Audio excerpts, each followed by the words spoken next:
What's up, humans, and welcome to a new Psicoactivo. Happy Tuesday for everybody. Happy last day of the month of June. I am very, very excited for today because even though I already had this guest on the last time we spoke, it was during a Twitter space, and there was a lot of people, and I've been wanting to get a one-on-one with him for a while, and it finally happened. So I'm very grateful that he took time from his day and to talk to everybody, to all of you and me.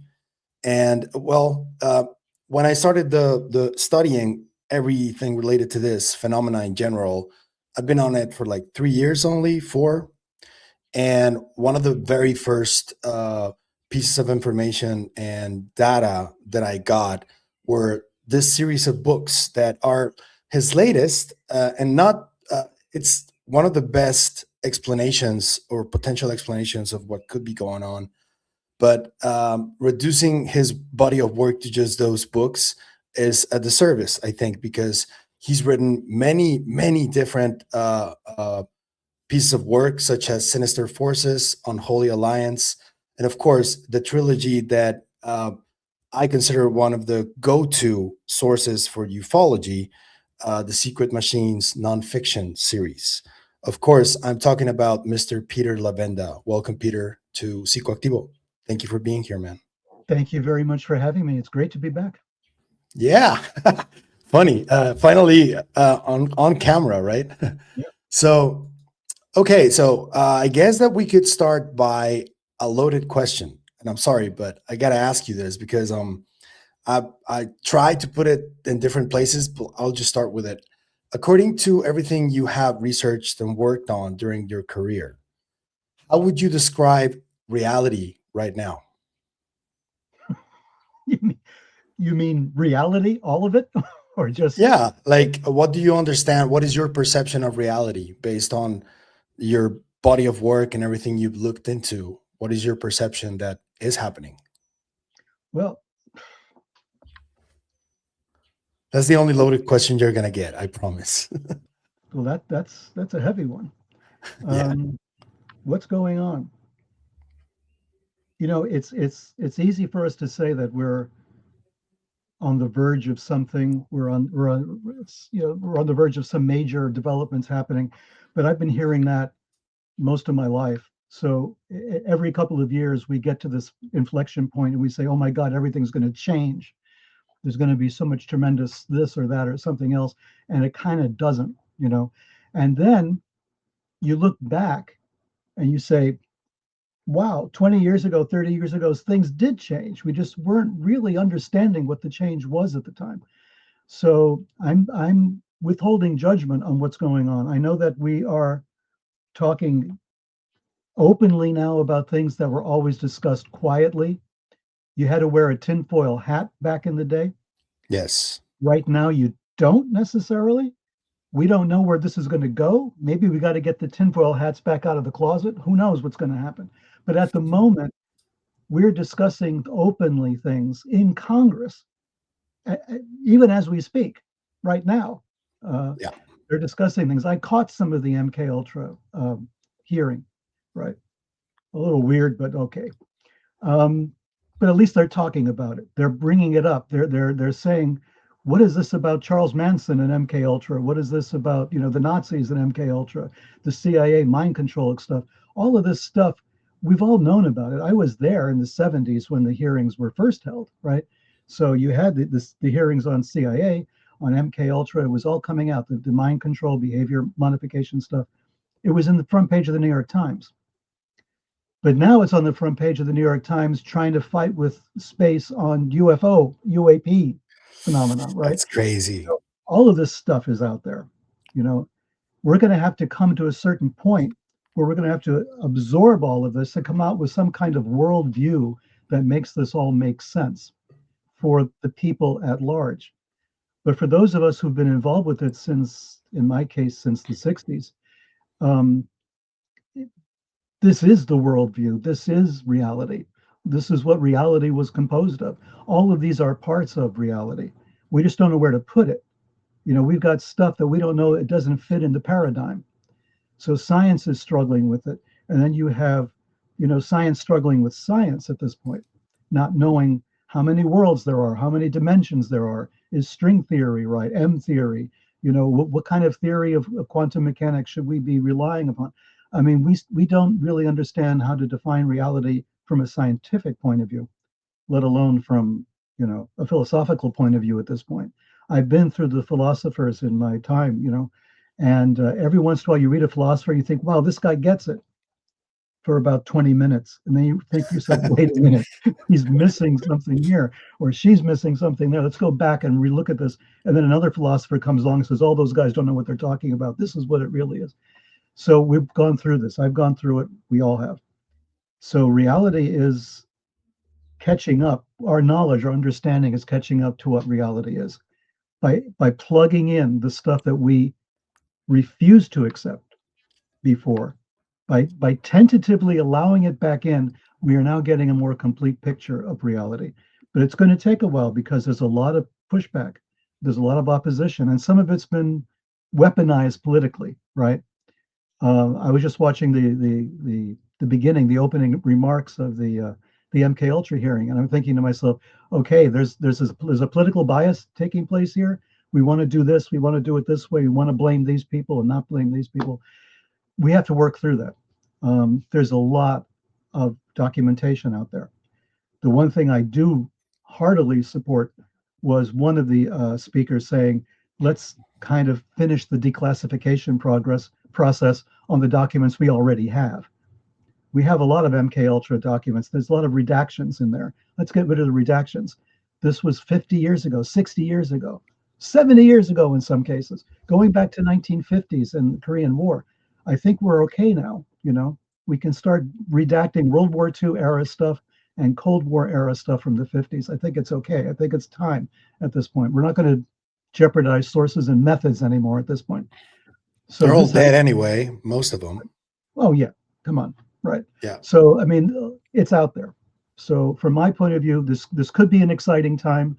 I'm a little jaundiced because I've been through exciting times before, but yeah. I'm ready for it though, man. I am ready to see another little bit, even if it's incremental. Let's start bringing this stuff into the conversation, because we can't discuss politics without it. We can't discuss religion without it. We can't discuss science or psychology without it, or spirituality without it. We've got to bring it all in. We've got to lay it out on the table and try to figure out where we stand. Okay. Thank you for answering such a loaded question. I know it was too much. Now comes a little difficult question. Because it has to do with somebody who has been on the news pretty significantly, and somebody who I presume probably either just Tom or both you and Tom dealt with a little bit. I'm talking about General Neil McCasland. I don't know if you have reacted to what happened to him and what was like the sensation when it all went down. What is your feeling? Because there are multiple clues that point towards different places, so it's kind of difficult. Where do you stand on what happened with General McCasland?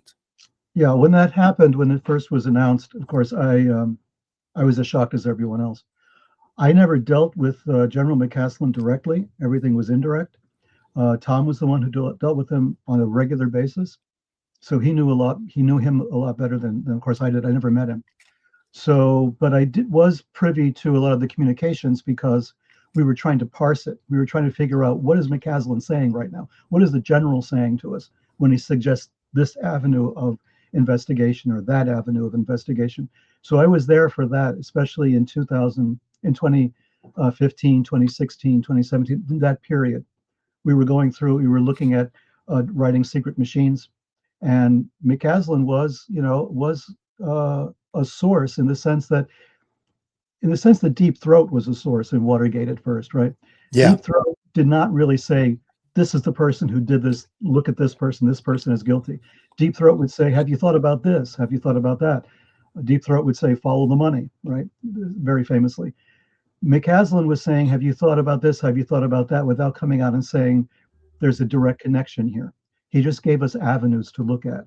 And it was up to us, with our limited abilities, perhaps, to try to use those suggestions and to follow that along.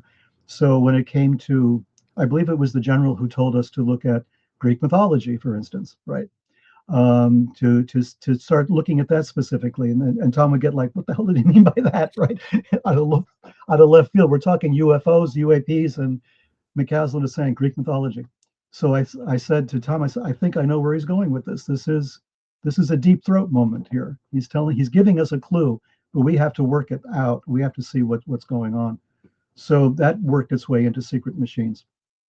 But as far as what happened, I have not said anything about it publicly. I haven't even asked Tom about it. I know that Tom and the general were close at one point, particularly. He was the source. He was one of the 10 advisors that Tom had. So I'm keeping away from that. I don't want to add fuel to this fire. I don't want to, increase all kinds of speculation as to what might have happened. It could just be something quite simple. It could just be the general had it. He'd had enough. He was dealing with mental issues or something. That could just be it. There could be more to it than that. The conspiracy theorists are having a field day with this. I mean, if I was back in the day, this happened, I would have a field day with it as well. I'd be pulling at all the threads, trying to figure out what happened. With the benefit of 50 years doing this stuff, I realized truth is often more complicated than it seems. And a conspiracy theory is sometimes simple, right? And the truth is sometimes much more complex. So I'm not weighing in on this yet at this point. I would like more information, like everybody would.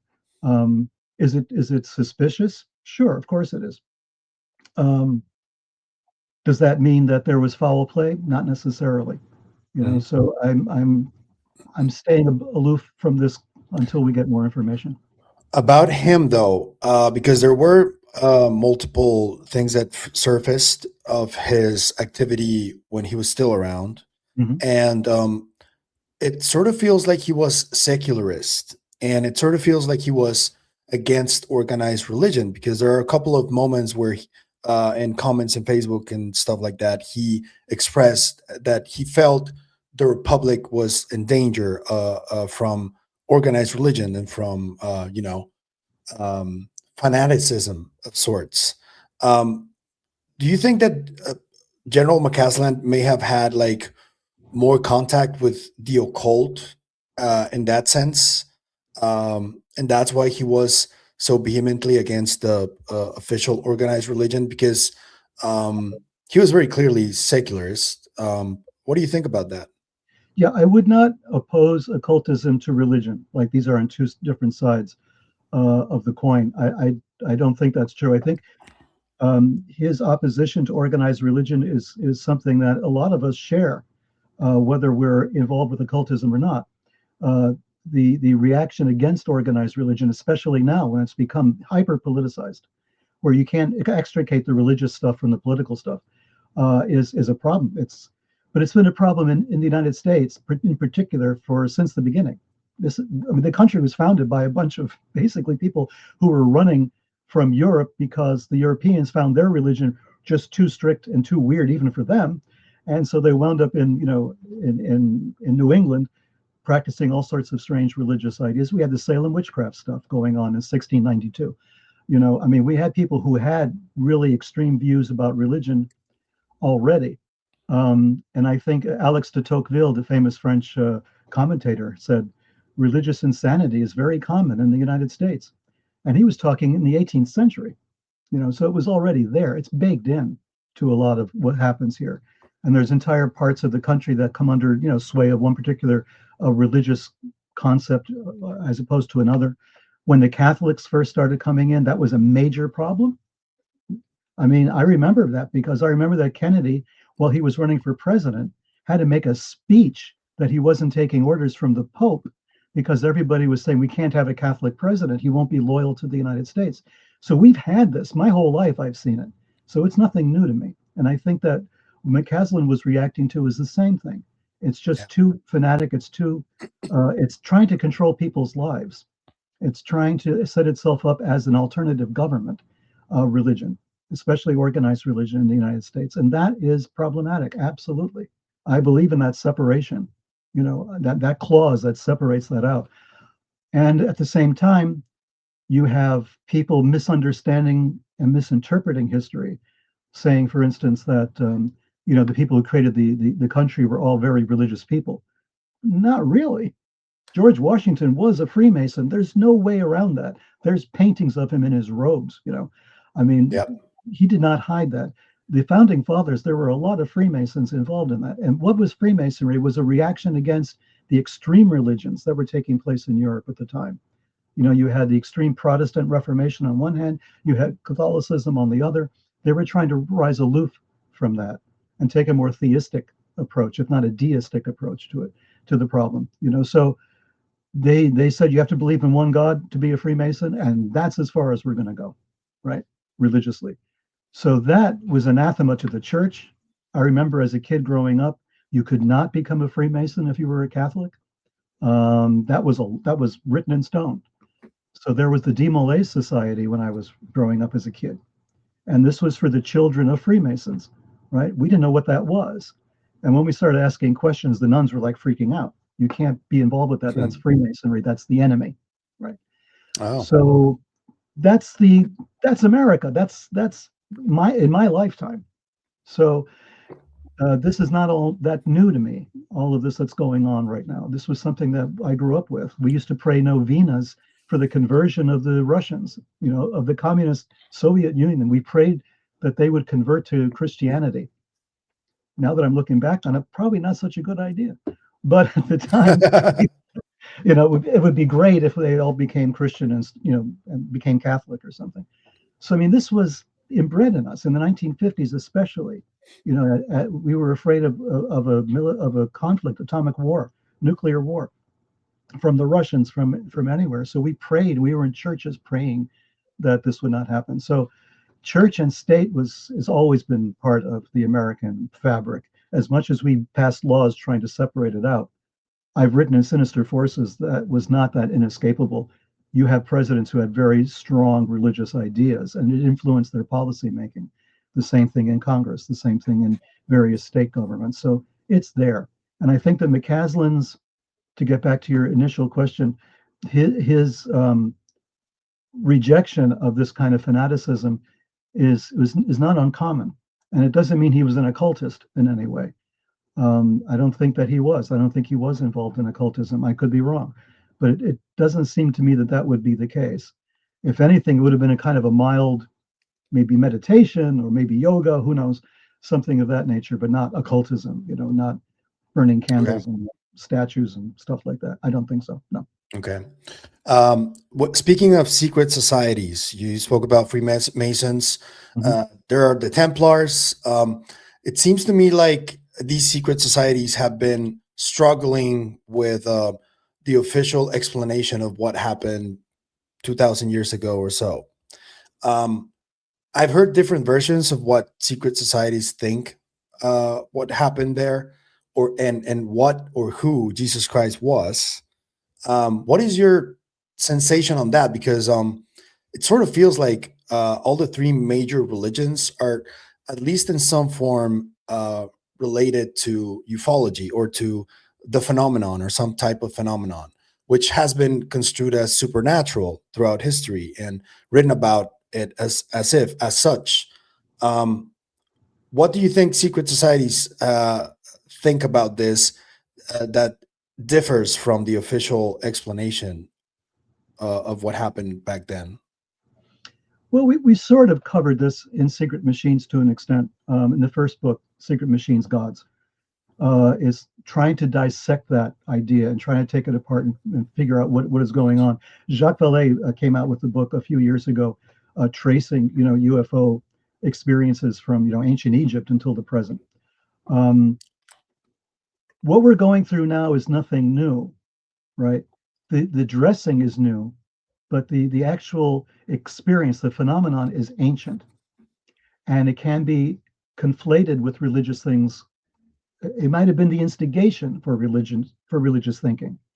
It might have been, the case we tried to make in Secret Machines is that there was a point at which there was contact between humans and something else, and this contact was so traumatic, not necessarily in a bad way, but traumatic. It was extremely impressive emotionally, to the point where it just jump-started civilization as we know it.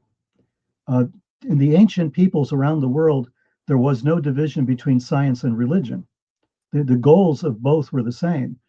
They were looking for immortality. They were looking for traveling to the stars.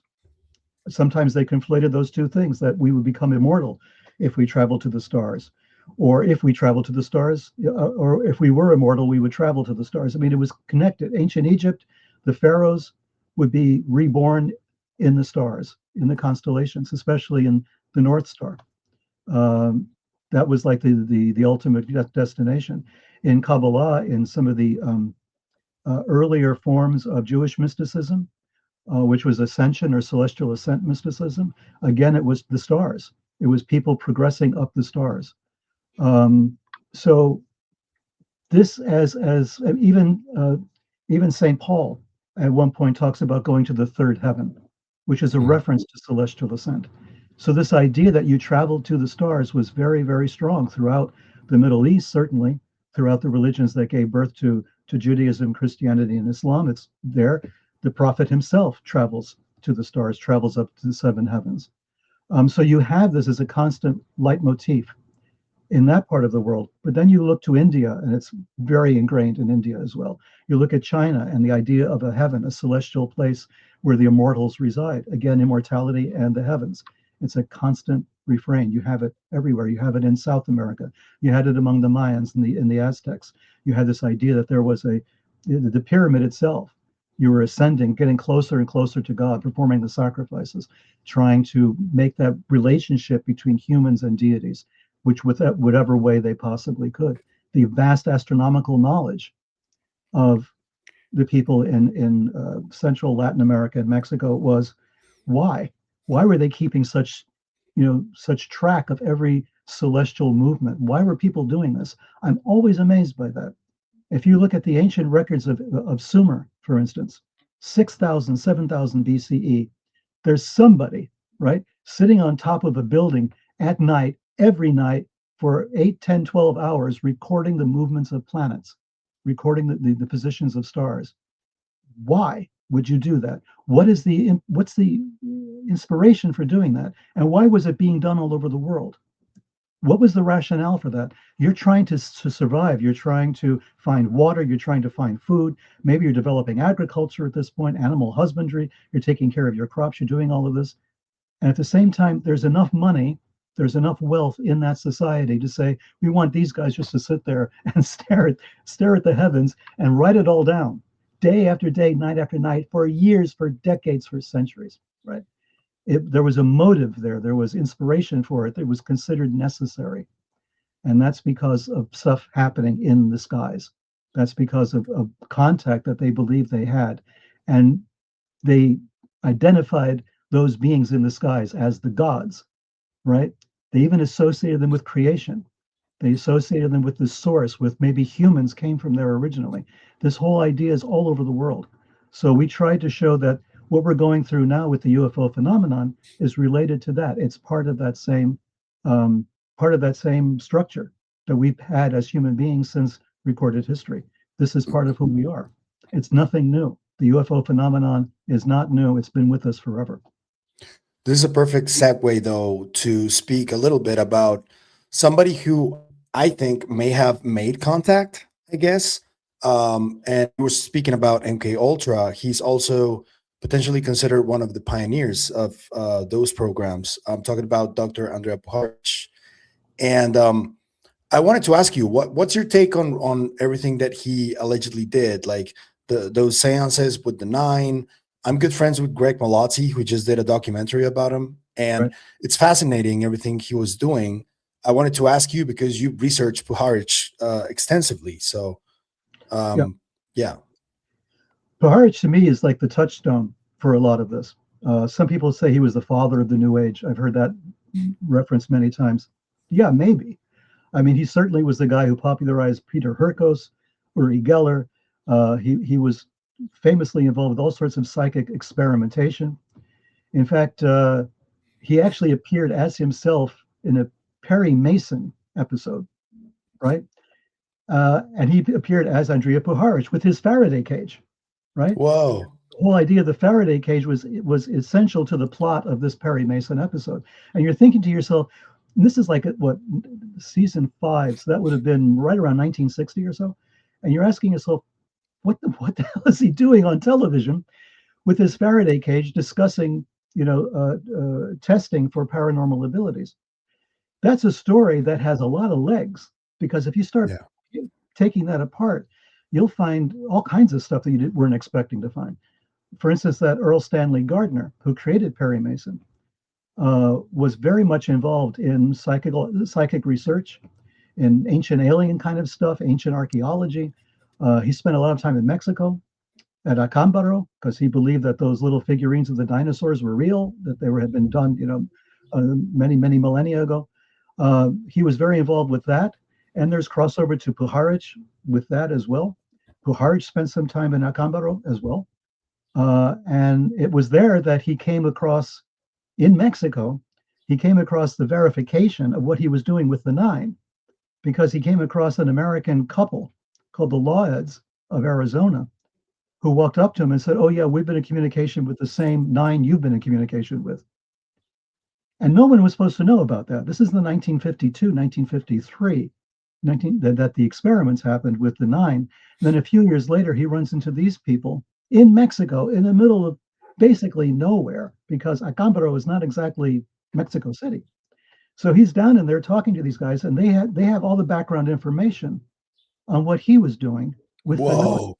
Okay, that is wild. Their spiritual sources from a medium that they were working with. So the whole thing became, so Puharich goes back home and says, well, this shit's got to be real then, because whoever's talking to me is talking to these people I'd never met, never heard of in my life, right? And I meet them in all places in Mexico, right?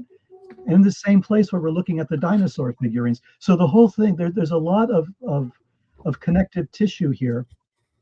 And if you're doing research the way people normally do it, they're looking for things to verify or justify their theories. You have to be a bit more open than that, because you're going to come across stuff that you would not believe is linked, right? And if you follow those loose threads, you're going to find a whole other world of connections between people, places, and events that you would never have suspected. Puharich was also very involved with a guy called Gordon Wasson. And Gordon Wasson had been, researching magic mushrooms. So Wasson was supposed to conduct an ESP experiment with Puharich, right? When Wasson was down, I think also in Mexico. So he was researching stuff in Mexico. He came across these mushrooms. On the day he was supposed to do these mental telepathy experiments with Puharich, he was stoned out of his mind on mushrooms. So he couldn't do it, right? So Puharich was pissed. But then Wasson comes back and says, well, this is great. And then he gets a whole spread in Life magazine, and he's talking about how great mushrooms are because they do all this great stuff to your brain.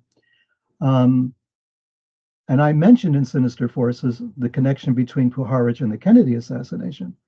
What I didn't know until much later was that George de Mohrenschildt, very famous character in the Kennedy assassination, the guy who was friendly with Oswald and with Ruth Paine, introduced them, was very much involved in getting Oswald into that bunch of friends in Dallas, the Russians and everybody else.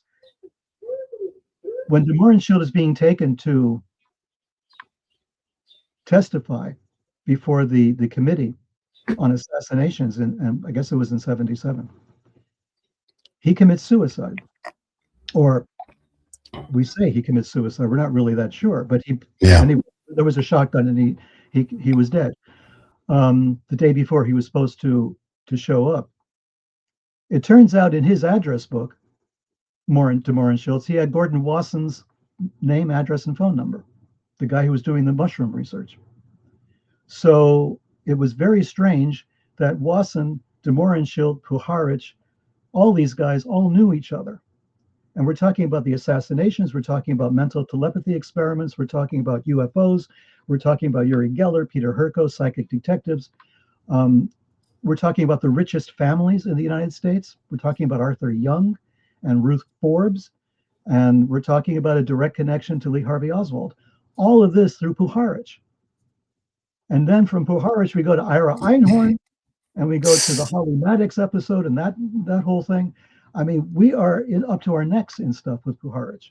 He shows up every place. And in 1977, he decides to go to Mexico, and he's talking to the first lady of Mexico at the time. His connections were really good. So he's telling her there's going to be a major UFO appearance in Mexico in November, which actually then does happen. Colares, the Colares episode of UFO sightings happened late November. So he predicted this. It turns out to be true. He goes back to, at this point, New York, Ossining, where he has his famous turkey farm, and he's doing all the research on the space kids and all that other stuff. It burns down in this mysterious fire, right? There's arson. He loses his laboratory, Lab 9, as they called it. All of that's destroyed. Puharich disappears, and where does he wind up again? Back in Mexico. So there's a very strong connection there that I've always been wondering about, because once you hit Mexico, the documentation kind of disappears, right? We don't My have friend it. Greg has a bunch of documents you will be very interested in. I'm sure. He has this report of Puharich talking about Pachita and how everything that she was doing. You're gonna be very interested. I would like to connect you both. That'd be really cool. Yeah, I wonder though, what do you think? Do you think there's something to this seemingly Israeli connection to Psi Phenomena? Because you know there's Andrija Puharich who has links in Israel. There's Uri Geller. There's Itzhak Bentov. Even Jacobo Greenberg has Israeli descent. They all seem to be like on a similar wavelength of investigation that has to do with Psi Phenomena. Do you think there might be a correlation there? There's also the darker side with Jeffrey Epstein, why he was so interested in that. And the documents, you can see names like Dr. Julia Mosrich, Dr. Dean Radin. He was very interested in that too. Sure. What do you think there is there, if there's anything at all? Well, I think we're in the United States, we're used to thinking that we're the only ones who do anything, right? So when it comes to anything at all, whether it's science, art, movies, politics, whatever, the United States is the center of the world. We make that assumption, especially when it comes to the UFO phenomenon. We think that, well, why haven't the aliens landed on the White House lawn? Why would they land on the White House lawn? It's only if an American-centric perspective would say they have to land on the White House lawn. The phenomenon is everywhere. It's universal. Nobody has a monopoly on this. We're not waiting for the US government to disclose. Only Americans are waiting for the US government to disclose. Governments around the world have begun their own processes of disclosure. Or, for instance, in China, they're very nervous about this particular subject.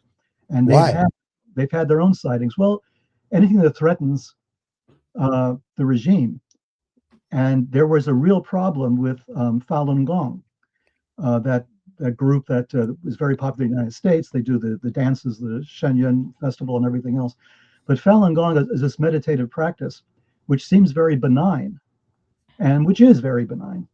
But the founder of it believed himself to be in contact with a UFO. And he started a lot of UFO-oriented stuff. He was very involved in trying to promote this idea that there are flying saucers, there's UFO contact between humans and aliens. And he went into all of this to such an extent that members of the Chinese government were really interested in this as well. And they became members of Falun Gong, or they became friends of his at any rate, to the point where it became a threat to the regime, right? Because the regime in China is pretty much top down. And you don't rock the boat there. As someone who's done a lot of business in China over the years, it's a different world that way, and similar to ours in the States, but with some differences. So the idea of a flying saucer cult in China is no. So they started to tamp down on all of that kind of information. They tried to restrict it as much as possible, and at the same time create a flying saucer or UFO division in the government that would be the only people allowed to study this. So they didn't sweep it under the rug entirely. They understood it was important, but they kept it as part of a government program, just the way we had government programs concerning UFOs. So the Chinese have done that. The Russians did that during the Soviet Union era, 100%. They were fascinated by it and also disturbed by it. They seem to not be able to be controlled by anything on the planet. So this is a threat to every sovereign nation around the world. No sovereign nation can protect you against a UFO phenomenon. They show up where they want to. We don't know where they come from. We can't bomb them. We can't go to where they are and invade them or enslave them. So basically, we're at the mercy of this thing, which means that no government can protect you. Now, port that over to a mindset of a country that considers itself surrounded by enemies, right? Yeah, Now, Israel. amp that up a little bit, right? And say, Yeah. guess what? It's not just human enemies you have to worry about now. Now there's this other thing. And you know what? You're in Palestine, you're in the Middle East, you're in where all of this shit happened, right? So you have the Al-Aqsa Mosque and you have Solomon's Temple and you have where Christ was crucified. It's all in the same city. So naturally, you're going to have this sort of apocalyptic view of things that maybe in the States you don't have as much. You borrow it, but it's not endemic here. There, it's endemic. Like we're living in the country where all this stuff happened, where all these things exploded, where all of these, I mean, the prophet himself at the Al-Aqsa Mosque is believed to have ascended to heaven, to the 7 stages, right, to the 7 levels and come back down from there. But he got there flying on a magic beast of some kind from Arabia into Jerusalem. So there's a lot of stuff here. There's a lot of stuff to work through. And if you're working through it from the Jewish mystical point of view, it's replete. I've been studying this for a long time, going through the Zohar's, many volumes, researching Jewish ascent literature and all the rest of it, and seeing the connections to Babylonian and Sumerian sources, seeing Kurdish sources as well, looking at the Yazidi. I mean, you're coming from a part of the world which is replete with all of this, and then which gives you a certain benefit of a perspective that maybe we don't have because we grew up thinking science was everything. We put science in one box and we put religion in another box, right? And so we try not to mix those two. But in the Middle East in general, they are mixed. Islam famously mixed it all together. They didn't see any problem between science and religion. They gave us some of the best scientific discoveries ever, right? Algebra, the very word from Baldor. Yep. So you have all of this stuff came from there. So it's kind of natural that they would be very much interested and have an innate idea, and not just the Israelis, but anyone from that part of the world would be very focused on this and what the implications are, because they don't really have a bias against ufology the way you would have it in this part of the world, right? There's not this idea that there can't be other aliens because it's not in the Bible, right? They don't have that bias in that part of the world. They're perfectly accepting that this could be a possibility. God created many worlds with many people on them, no worries, right? The Mormons took that up a little bit, right? So to the Mormons, guess if you're a really good Mormon, when you die, you get your own planet, Yeah. And then the Scientologists on their end, have the same idea. There's it's a science fiction religion, basically. So we're prepped for it. It's just that our establishment is not as prepped as other countries, other cultures are, where this is concerned. Our culture has been aggressively scientific, particularly since the atomic age, when we were the only ones, the first ones, and the only ones to drop atomic bombs. That became our religion for us to such a large extent that it didn't make room for anything else, right? So we glorified science and we glorified the bomb, and we glorified that ability to. And you overclassified it too. Completely overclassified that and overclassified everything to do with it. So the UFO stuff has been overclassified to death. Podesta himself told us that. John Podesta, who really wanted, and I believe still wants to have this all out on the table, told us that it's classified to death, and it's classified in all different stovetops all over stovetops. No, I meant smokestacks, all over the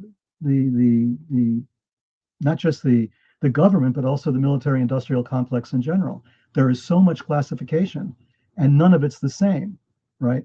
So you Yeah. can't just go and declassify a single document and be done with it. Everybody's got to have a piece of that action. It becomes unwieldy. And Podesta himself was complaining about it. He says the president should be able to have access to everything we have on UFOs, but he can't, because he can't ask the right questions of the right people to get the right stuff declassified. There's no, as I always say, there's no one big box marked UFO that's classified.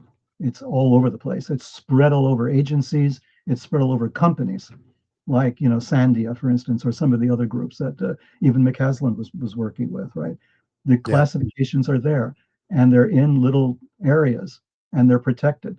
And you've got to have need to know, and you've got to have clearances up the yin yang to get in there and to see any of this stuff. And even then, if you're not on the list, if you're not on the bigot list that you're allowed to see, you're not going to see it. So Yeah. we built this very complicated structure to protect the information, and now we can't get at the information ourselves. It's like we built this great safe, but we forgot the combination. We can't get inside. Yeah. You said Podesta still wants this. Um, that's an interesting comment right there, because I wanna ask something related to that.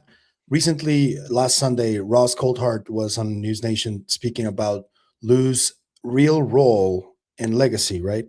Mhm. And I don't know, it sort of feels like Lou and Christopher Mellon and that camp, it sort of feels like it's been divided, the disclosure movement, between people who are still on the national security train, and then Grush, who seems to want everything out. He seems to want this Mhm. quote unquote catastrophic disclosure of sorts. Um, and you're saying that Podesta may still want this. Do you think there might be any still influence from that initial effort pre Donald Trump that was headed by Podesta and Hillary? Do you think there's still some influence today? Well, there are still people in Congress, for sure, who would support this, right? Who have their legacy going back to that era, to the Hillary and Podesta era, for sure, right? So there's still some people, in Congress who want to see it that way. This has been the problem, I think, from my perspective. It's a cultural problem more than anything else, or at least the cultural problem seems to override the other issues. In 2017, when that article was first published in the New York Times, media in the United States split right down the middle. So the Fox News media, considered the right wing, ultra right conservative media, embraced it. And they embraced it because they could say, ha, we've been telling you all along, your government has been lying to you. Number one. And number two, the scientists don't know everything. That fit into their program, that fit into their narrative really well. The government is evil and science is not that great. Okay, UFOs are real. The scientists have been lying to you. The government's been lying to you. On the other side of that divide, the let's call it the the MSNBC side, right? So the liberal left wing side said it's all bullshit, right? Science says there's no such thing as UFOs. We've got Neil deGrasse Tyson coming on saying, "Oh no, it's impossible. They can't possibly travel light years. They can't do like nobody was saying they were traveling from here to here from yesterday, but they keep reframing the question this way to make it look stupid. And it's anti-science, and it's the crackpots and everything else. It's conspiracy theorists. We don't like conspiracy theorists anymore. They used to like them during the Kennedy days, the Kennedy assassination period.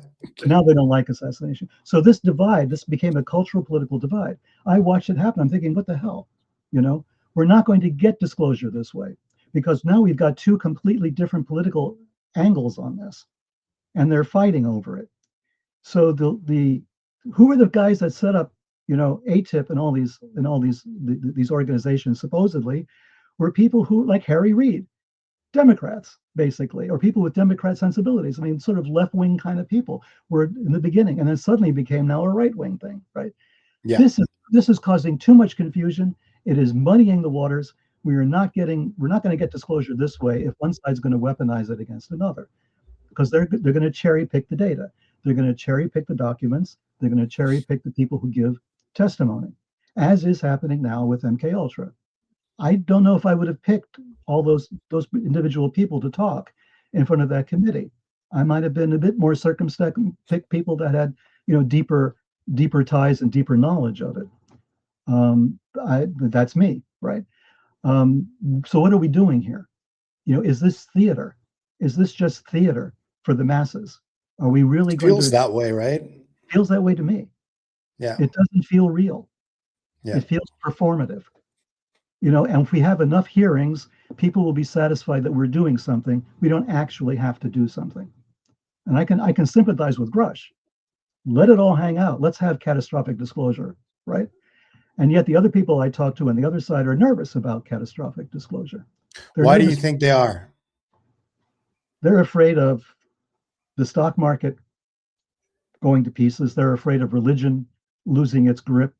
They're afraid of all kinds of. They're afraid of a cultural revolution, to use a term from Mao. Didn't Terence McKenna already spoke about this, that it was going to be a fire in a madhouse right before we were supposed to depart to the stars? Why are they, this is like at the meat of the problem. And I'm glad that you were the one who talked about it first. Do you think that there should be an abrupt change of paradigm so things can actually change? Or do you think it's okay for some of those people from within the control disclosure to want to keep the status quo as it is and not change as little as possible? Where do you stand on both? Do you think we would like perish if there's like an abrupt change, or where do you stand? This whole thing was, I'll get back to it in a second. I'm just going to frame it. This whole thing was prefigured in a movie that I mentioned in Secret Machines called Red Planet Mars. And it was a movie that came out like in 1952 or 53, around the time of the UFO flap in Washington and everything else. And in this film, it has all the elements that we're discussing today. They predicted it, basically. And Peter Graves is in it, the guy who became famous for Mission Impossible for the television series. So Peter Graves is like the star of the show. And what happens is a Nazi scientist, okay, escapes to South America. It looks like he's on top of the Andes Mountains in an observatory laboratory.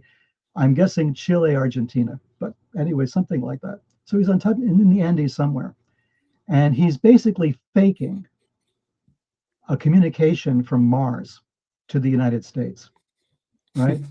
So he fakes it. Nobody realizes it's a fake at first, and everything starts to go to hell. They're coming. They're beaming down. Oh, we can live 300 years. We're going to tell you how to do this. What happens? The stock market crashes. Whoa. The insurance companies crash. Everything starts to happen. There's massive unemployment. Everything starts to fall apart because the Martians have the secret to long life. They're living with very little expenses. Energy is free. All this other stuff, right? So all this communication is being done, and the entire world, especially the Western world, is falling apart because it's predicated on things being the same. You can't have a catastrophic division like that and expect the markets not to react catastrophically. So to the people that we all are talking about constantly, people like Peter Thiel, Elon Musk, all these guys, they're heavily invested, right, in keeping things just the way they are, at least until they can get off planet, or at least until they can protect themselves from whatever's going to happen, right? So they took the lesson of Red Planet Mars to heart. Something will happen. Will it have catastrophic effects? Or do we have to be psychologically prepared for what's happening before disclosure can take place? And is that what's happening? If we go back and look at all the science fiction movies we made since the end of World War II, it's always something catastrophic, right? It's always the alien invasion stuff. Even before that, War of the Worlds with H.G. Wells and the radio program in 1938. Look what happened. People freaked out. Right? Yeah. Now the New York Times is talking about it openly, and there's videos of the Tic Tacs, and there's military people coming out and saying, yeah, we saw it. And you know something? The market. Nobody's doing anything. Nobody did anything. Anything. Right? Yeah. So what would catastrophic disclosure really, really look like? Would it have to be an alien showing up and hand in hand with the president saying, yes, hi, we're here, And would that have the effect that we think it is? Or would people say, oh, that's AI, right? That's not real. That was, that's a fake. The government is manipulating us. They're lying to us. That really didn't happen. Happens all the time now, right? we don't know what's real and what isn't anymore because people are jumping to conclusions. How much stuff do we see on social media? Your immediate reaction is, no, this can't be true. And you're right, it's not. Or sometimes, well, this is real, and then it's not. It's AI, right? We don't have the ability anymore. We're losing that as we're being massaged our consciousness. And is that the preparation for disclosure that's taking place? I say it in a couple of places that an alien invasion would take place through consciousness, not through a spaceship landing on the White House lawn. It's going to happen mentally. On that, you said before, and I wanted to ask you this, so might as well. Perfect segue. You said, quote, the others might have been attacking us for centuries already in ways that make sense to them. What if they are attacking us through the manipulation of consciousness? You know what this reminds me of? Did you watch the Jake Barber interview where he speaks about having contact with the eight gun and how he felt overwhelming love and Yes. Right. like a feminine presence? I've Mhm. always wondered if that could well be a form of manipulation that can disarm you so you can do anything that they want you to. This is the whole point, right? We don't know because we're not prepared for it. And that's what it brings us. The whole argument goes back to occultism, right? Broadly speaking, the idea that you can control your own mind, control your reactions to things, and be the person who controls what goes on inside. We've ceded that to other people. We have psychiatrists for that. We have religious leaders for that. We have Netflix for that. We have internet for that. I mean, we've given up, right? This ability to go outside and smell the roses. We don't do that anymore, right? We're giving that up gradually. We're becoming weaker and weaker mentally, while at the same time we think we're getting stronger. So my point is, yes, you can be manipulated that way. Anyone who's been involved in occultism for any period of time, seriously involved, I mean, not just reading some books about it, but to actually become involved in it, to try to experiment, knows that this happens, knows you can be scared out of your skull by something on the one moment and then feel this overwhelming dopamine rush on the other, right? These things happen. This is how the body is constructed. It's chemistry. And if another being understands our chemistry better than we do, they call the shots. There's no way around that. Lovecraft wrote about that in The Call of Cthulhu, right? He said the first people to recognize what's going on are the artists and the sensitives, the occultists, because they're getting the messages from the monster lying in the abyss who's sending out these dreams, and they're reacting to the dreams. And my theory, my fear maybe of an alien invasion is the invasion of the dreams, right? Where we all start dreaming the same dream. That'll be the signal that we've been invaded, and by then it's too late. What if we're all controlled by Cthulhu now and we don't realize it? you know? Well, this is the thing. What happens when that happens in the stories, right? So there's this one guy who decides he wants to fight this and close the gate, and he does all these tremendous things, and he gets devoured in the process, right? But sometimes they're able to close the gate. Sometimes they're able to do it. They're using the ancient formulas to do it. There is a kind of law that exists, a kind of a covenant in a way that exists that enables people to defend themselves. But you have to really want it. You have to really try to do it. You have to pay attention. And not just give up your consciousness to the latest show on Netflix or Amazon Prime. It's got to be some way that you just defend yourself and stop staring at the screens. Go out and look at the big screen out there, because that is also a screen. The reality that we live in is also a screen, and it's running autonomously for a long time, and it's got a message to tell us, right? And if we look at some of the occult books, even the books on alchemy, which are admittedly almost impossible to understand. But take a book by Thomas Vaughan, for instance. Any of his books make it a lot easier. And then go out and just look at nature and go back to Thomas Vaughan. You're going to suddenly start to see, I get it. I get where this is happening. I get that creation is still in process. It hasn't finished yet, and we're partaking in it. We're part of creation. We're part of that process. We've just not been aware of it. We've given up. We've allowed other people to control it for us.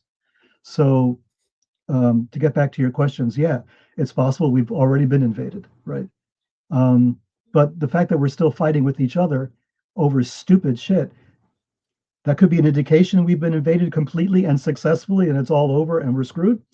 Or it could be an indication, the way I like to think about it, that the invasion has not completely worked yet. It's not invasion of the body snatchers just yet, right? There's still one or two of us out there that can signal that, you know, we can defend ourselves. Do you think the process of gnosis helps people avoid that? Yes, without question. I have no doubt on that score. But it must be done step by step, gradually. Train your muscles, you know, train the muscle, the mental muscles, the spiritual muscles to defend yourself, and to take each step slowly. If you try to rush through this process, you'll do damage to yourself. You know, you don't know what's in here. Very famous occultist Israel Regardie. He was a member of the Golden Dawn. He was Aleister Crowley's secretary for a while. Regardie said he recommends to anybody contemplating getting involved in occultism to spend a year or two in psychotherapy first, just to figure out what's going on in there, what you're liable to run into, what your hangups are, what your neuroses may be, your psychoses may be, to try to identify them at first and deal with that before a real program of psychic exploration. That's interesting. When it comes to consciousness, let's stay there for a bit. There's this idea that many of the UFOs that are seen in the sky, when they're seen by multiple people, each of them sees something different. And that's an interesting phenomenon, because I think it correlates to the decade-long period that I had experimenting with psychedelics, because there was always a moment when we took the exact same psychedelic, and some people saw monsters and others didn't see anything.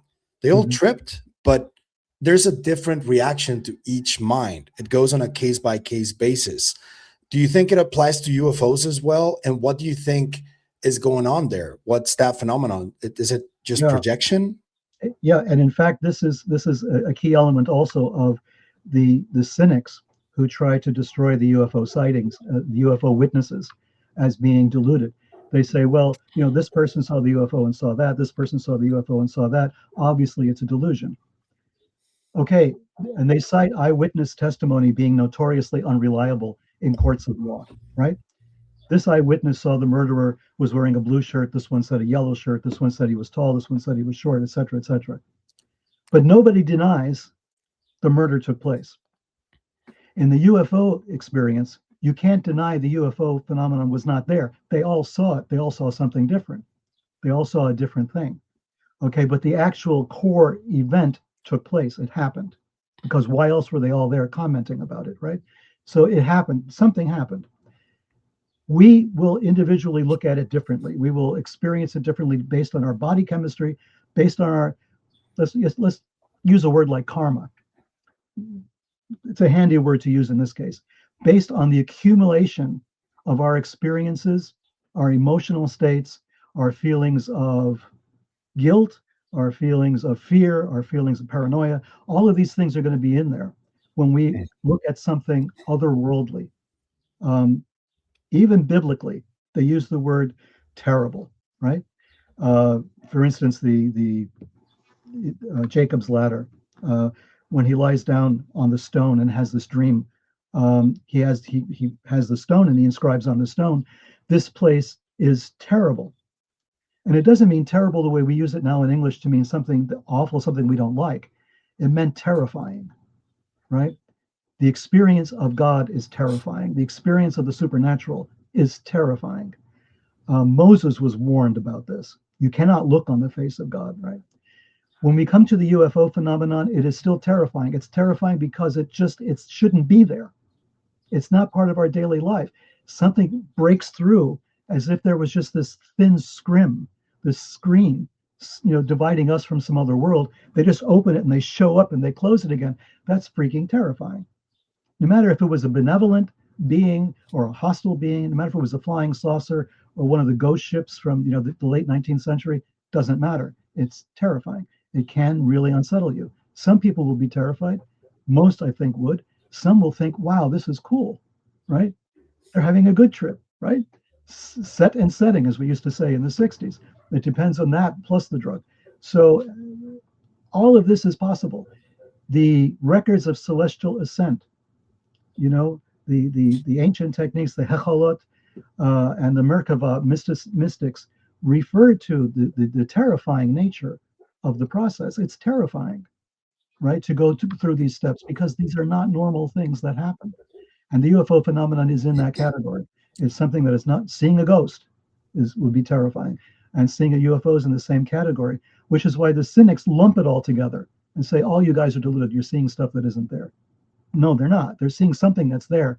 They're describing it differently depending upon themselves. Their individual response to it will be different, but they're all seeing the same thing. We just can't describe it in words or in pictures as easily, as they see it when they see it. They see something, they report it. Did I see the same thing? No, right? Nope. And I always wondered why some of my friends were like very descriptive in what they saw, and I was like, why am I not seeing anything? I mean, I'm having a blast. I've had horror trips and ego death experiences, but nothing to that extent. And I always wondered, it's like, is it my brain that it's different? Why are they getting scared by something and I'm not even looking at anything? It was always weird to me. It's always going to be different. And we can't discount the eyewitness testimony because they're different. We have to look at the commonalities. We have to look at what is the same. Take the eyewitness testimony seriously. I know that's hard to do because anybody can say they saw a UFO and expect you to believe them. So from a scientific aspect, okay, we got a problem, but not if you do it statistically. Not if you talk to a lot of people who claim they've had these experiences and then break it down and look for commonalities, both in the experiencer and in the experience, and start to develop a science that way. We just have not done that conclusively yet. John Mack tried, he started that, right? And he opened the door, but no one else has walked through it yet. They just want to see pictures of the flying saucer. They want to see a craft, or they want to see a dead alien. And until they got that, they got nothing, right? As far as you're concerned, right? We've seen it. We know it's there. We know these things exist. But until you can prove it to somebody like that, it doesn't exist. And that's the problem we're having right now. Yeah, I agree there. Speaking of experiencers, do you think that there is some sort of difference between those who see something and have that capability and those who don't? What do you think triggers what people see? And why do you think there's people that never see anything in their entire life? Mm-hmm. Jacques Vallée famously said he thought this was a control mechanism, right? But he didn't go into too much detail as to who was doing the controlling. Was it government? Was it some weird branch of the government doing this? Of course not. The sightings go back thousands and thousands of years. So it's a control mechanism then by what? We don't know. We can't anticipate. We could just look at what has happened so far. The UFO sightings seem to be selective. Are they selecting their audience, right? Is that a deliberate thing that's being done? If so, they could be very much selecting, you're going to see something and you're not. And that's going to create the confusion we want while we collect information, right? So we're going to collect information from this segment of the population. And these people are going to see stuff and these people are not. Now let's see what happens when we mix them all up together again, right? Let's take a few of them and they're going to have repeated experiences from childhood until they're adults, right? Maybe entire families will have these experiences. And we put that up against entire families who have never had an experience like that in their lives. What will be the reaction? What will be the result of this? That's possible. That seems a little bit too diabolic, a little bit too over-controlled, but open the door and just think, okay, admit the possibility, and then start asking the other questions. Keep asking the questions, because to give the answers is premature right now. I think any answer we give is going to be loaded. If I give an answer, it's going to be loaded by my background, my experiences, which are not going to be the same as yours and will not make much sense because of that. But if I keep asking questions, we will both be on the same page. You understand? We will both be in a kind of an agreement because we're both asking the same questions. We're not assuming we know the answers. That's very important right now. Keep asking the questions, but think of different questions to ask. People, to me, they're quite often not asking the right questions, and I lose patience. I always want to say, ask the next question, ask the next obvious question, and they don't, right? They back away and they go someplace else. They're not following the train of thought. That to me is very important. When I was writing Sinister Forces, one of the greatest highs, you could say, in a sense, that I had was I was so engrossed in it, finally writing it, that I would write it constantly, 12, 16 hours in a day. I would fall asleep. I would wake up picking up exactly where I left off, maybe a few pages later, because I had somehow, through my dream state, had continued to write it. So I was in this weird mental state where I had a train of thought that didn't break for days, right? When you ask questions like that, when you really persevere in asking questions, you'll be surprised what comes up.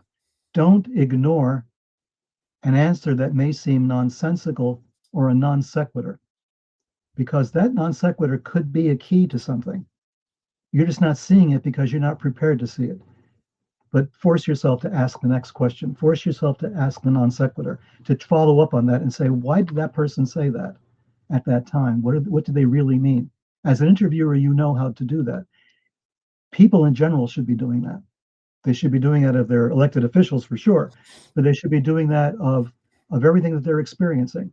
You know, if they really consider themselves to be researchers, like I get a lot of that. I'm a researcher and I've researched this, which means Googling, right? No, go further. Go further. Go the extra mile. Go to a library. Go to a book. Go to an archive, or talk to people. Ask them something. Yep. You know, ask a friend, what do you think of this, and see how they react. They may have an angle on this you've never even considered, right? So that's what I mean by, are we ever going to find anything out about this? Are we going to get to the end of this? Not the way we're doing it. You know, at this point, we would welcome a UFO invasion just to know we would have something to work with, instead of all the people just, you know, talking at each other. Sort of feels like we are running out of time too. It's felt like that a lot. It felt like that, believe me, when Kennedy was assassinated, because I know where I was when that happened. And it felt like that when Bobby was assassinated, when Martin was assassinated. It all felt, 1968, we were sure we were running out of time. We were sure the whole place was going to explode. And it didn't, right? It got nasty, but life went on. And then it went on during Watergate, which was my big awakening, happened in 72 in Watergate. That was when I started to see the pieces fall together and see connections between things that had not been connected before. That was the beginning for me of Sinister Forces, was Watergate. So it always seems like we're running out of time. I think it's a good way to behave, though. Behave as if you're running out of time, right? Yeah. Because that will really force you to do the work.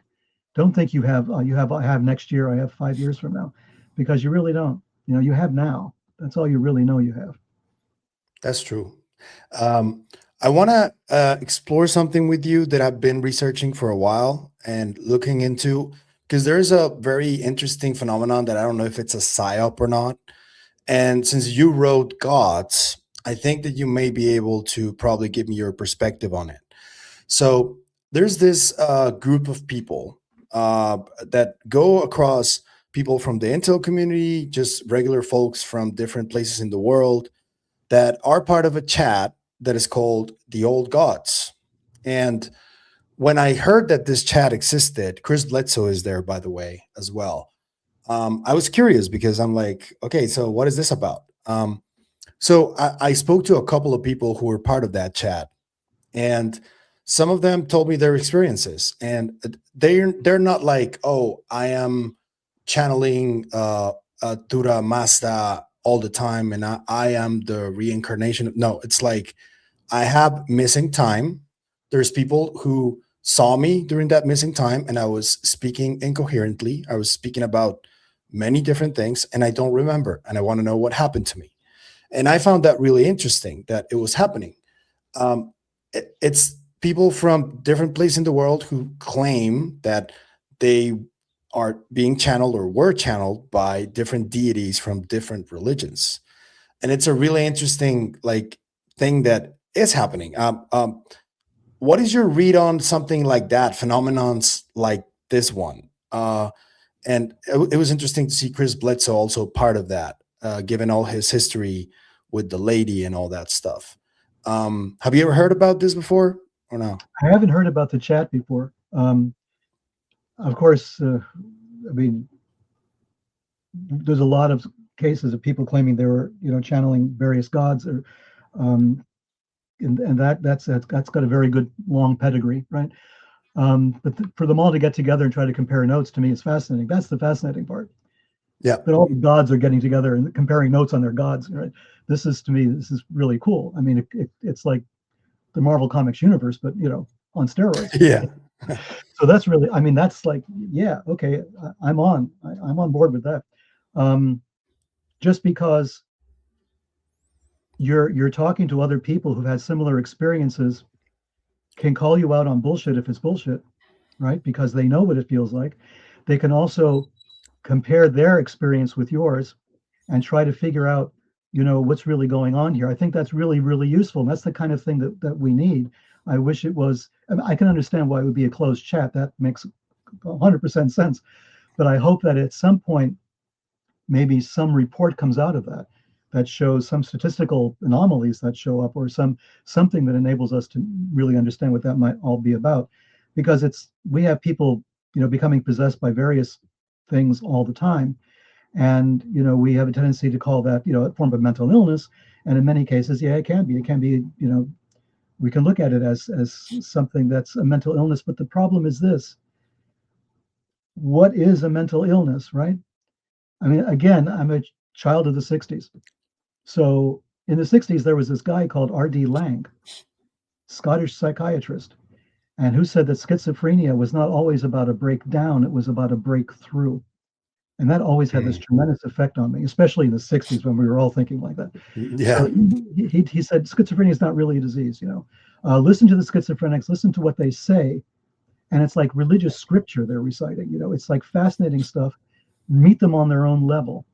Of course, things didn't work out that well for R.D. Laing. He built this operation, that he had. People were running around. We couldn't tell the patients from the doctors. It was impossible to tell who was who. And there were some problems, as you might expect would happen under those circumstances. But the major blow was the discovery of drugs that could treat schizophrenia, that could treat various mental illnesses. The problem with that was, okay, great, we can give you a drug and the symptoms go away. But that doesn't mean we've cured the sickness. We have not cured the disease. Whatever that is not cured. It's just managed, right? And as long as you're on your meds, you can function in society. But you go off your meds, and now we have to put you away. Even Jung, with all of his experience, was a little doubtful about that approach as well, saying, schizophrenia is really common in the West more than it is in Asia. Why is that? Is there a sexual component to this? Was the emphasis on celibacy and on controlling sexuality, did that really contribute to the rise of schizophrenia and other mental illnesses in the West that you don't see in the East, right? That you don't see in Asia? And so that was his contribution to it. I don't know if it's statistically honest. I don't know if we can really make those assumptions yet. I don't know what the level of schizophrenia is in Asia. I don't know if that's the thing. But it's worth looking into, right? Is this purely a Western phenomenon? If so, then maybe it's not an illness the way we understand it. Maybe it's an artifact of some other underlying cause. So ancient peoples, when they had this disease that we call it, were considered to be possessed by demons or by gods. And there's a very learned text on this by Osterreich, right, on exorcism. That I've been looking at a number of times recently, because we've forgotten all about it. When the Exorcist movie came out and the book came out by Peter Blatty, there was a craze about it, right? Everybody was really fascinated with exorcism. And that's when I suddenly that was my first television appearance, was like 1973 or something, when they wanted to talk to me about demonic possession. Is that a thing? Yeah. And my response was, possession is a thing. We call it possession anyway. It's a thing. Is it always demonic? Not necessarily, right? The ancient peoples recorded possessions by deities, by angels, by gods, by demons, by everything, by dead relatives, by other people. So the possession is a phenomenon that takes place.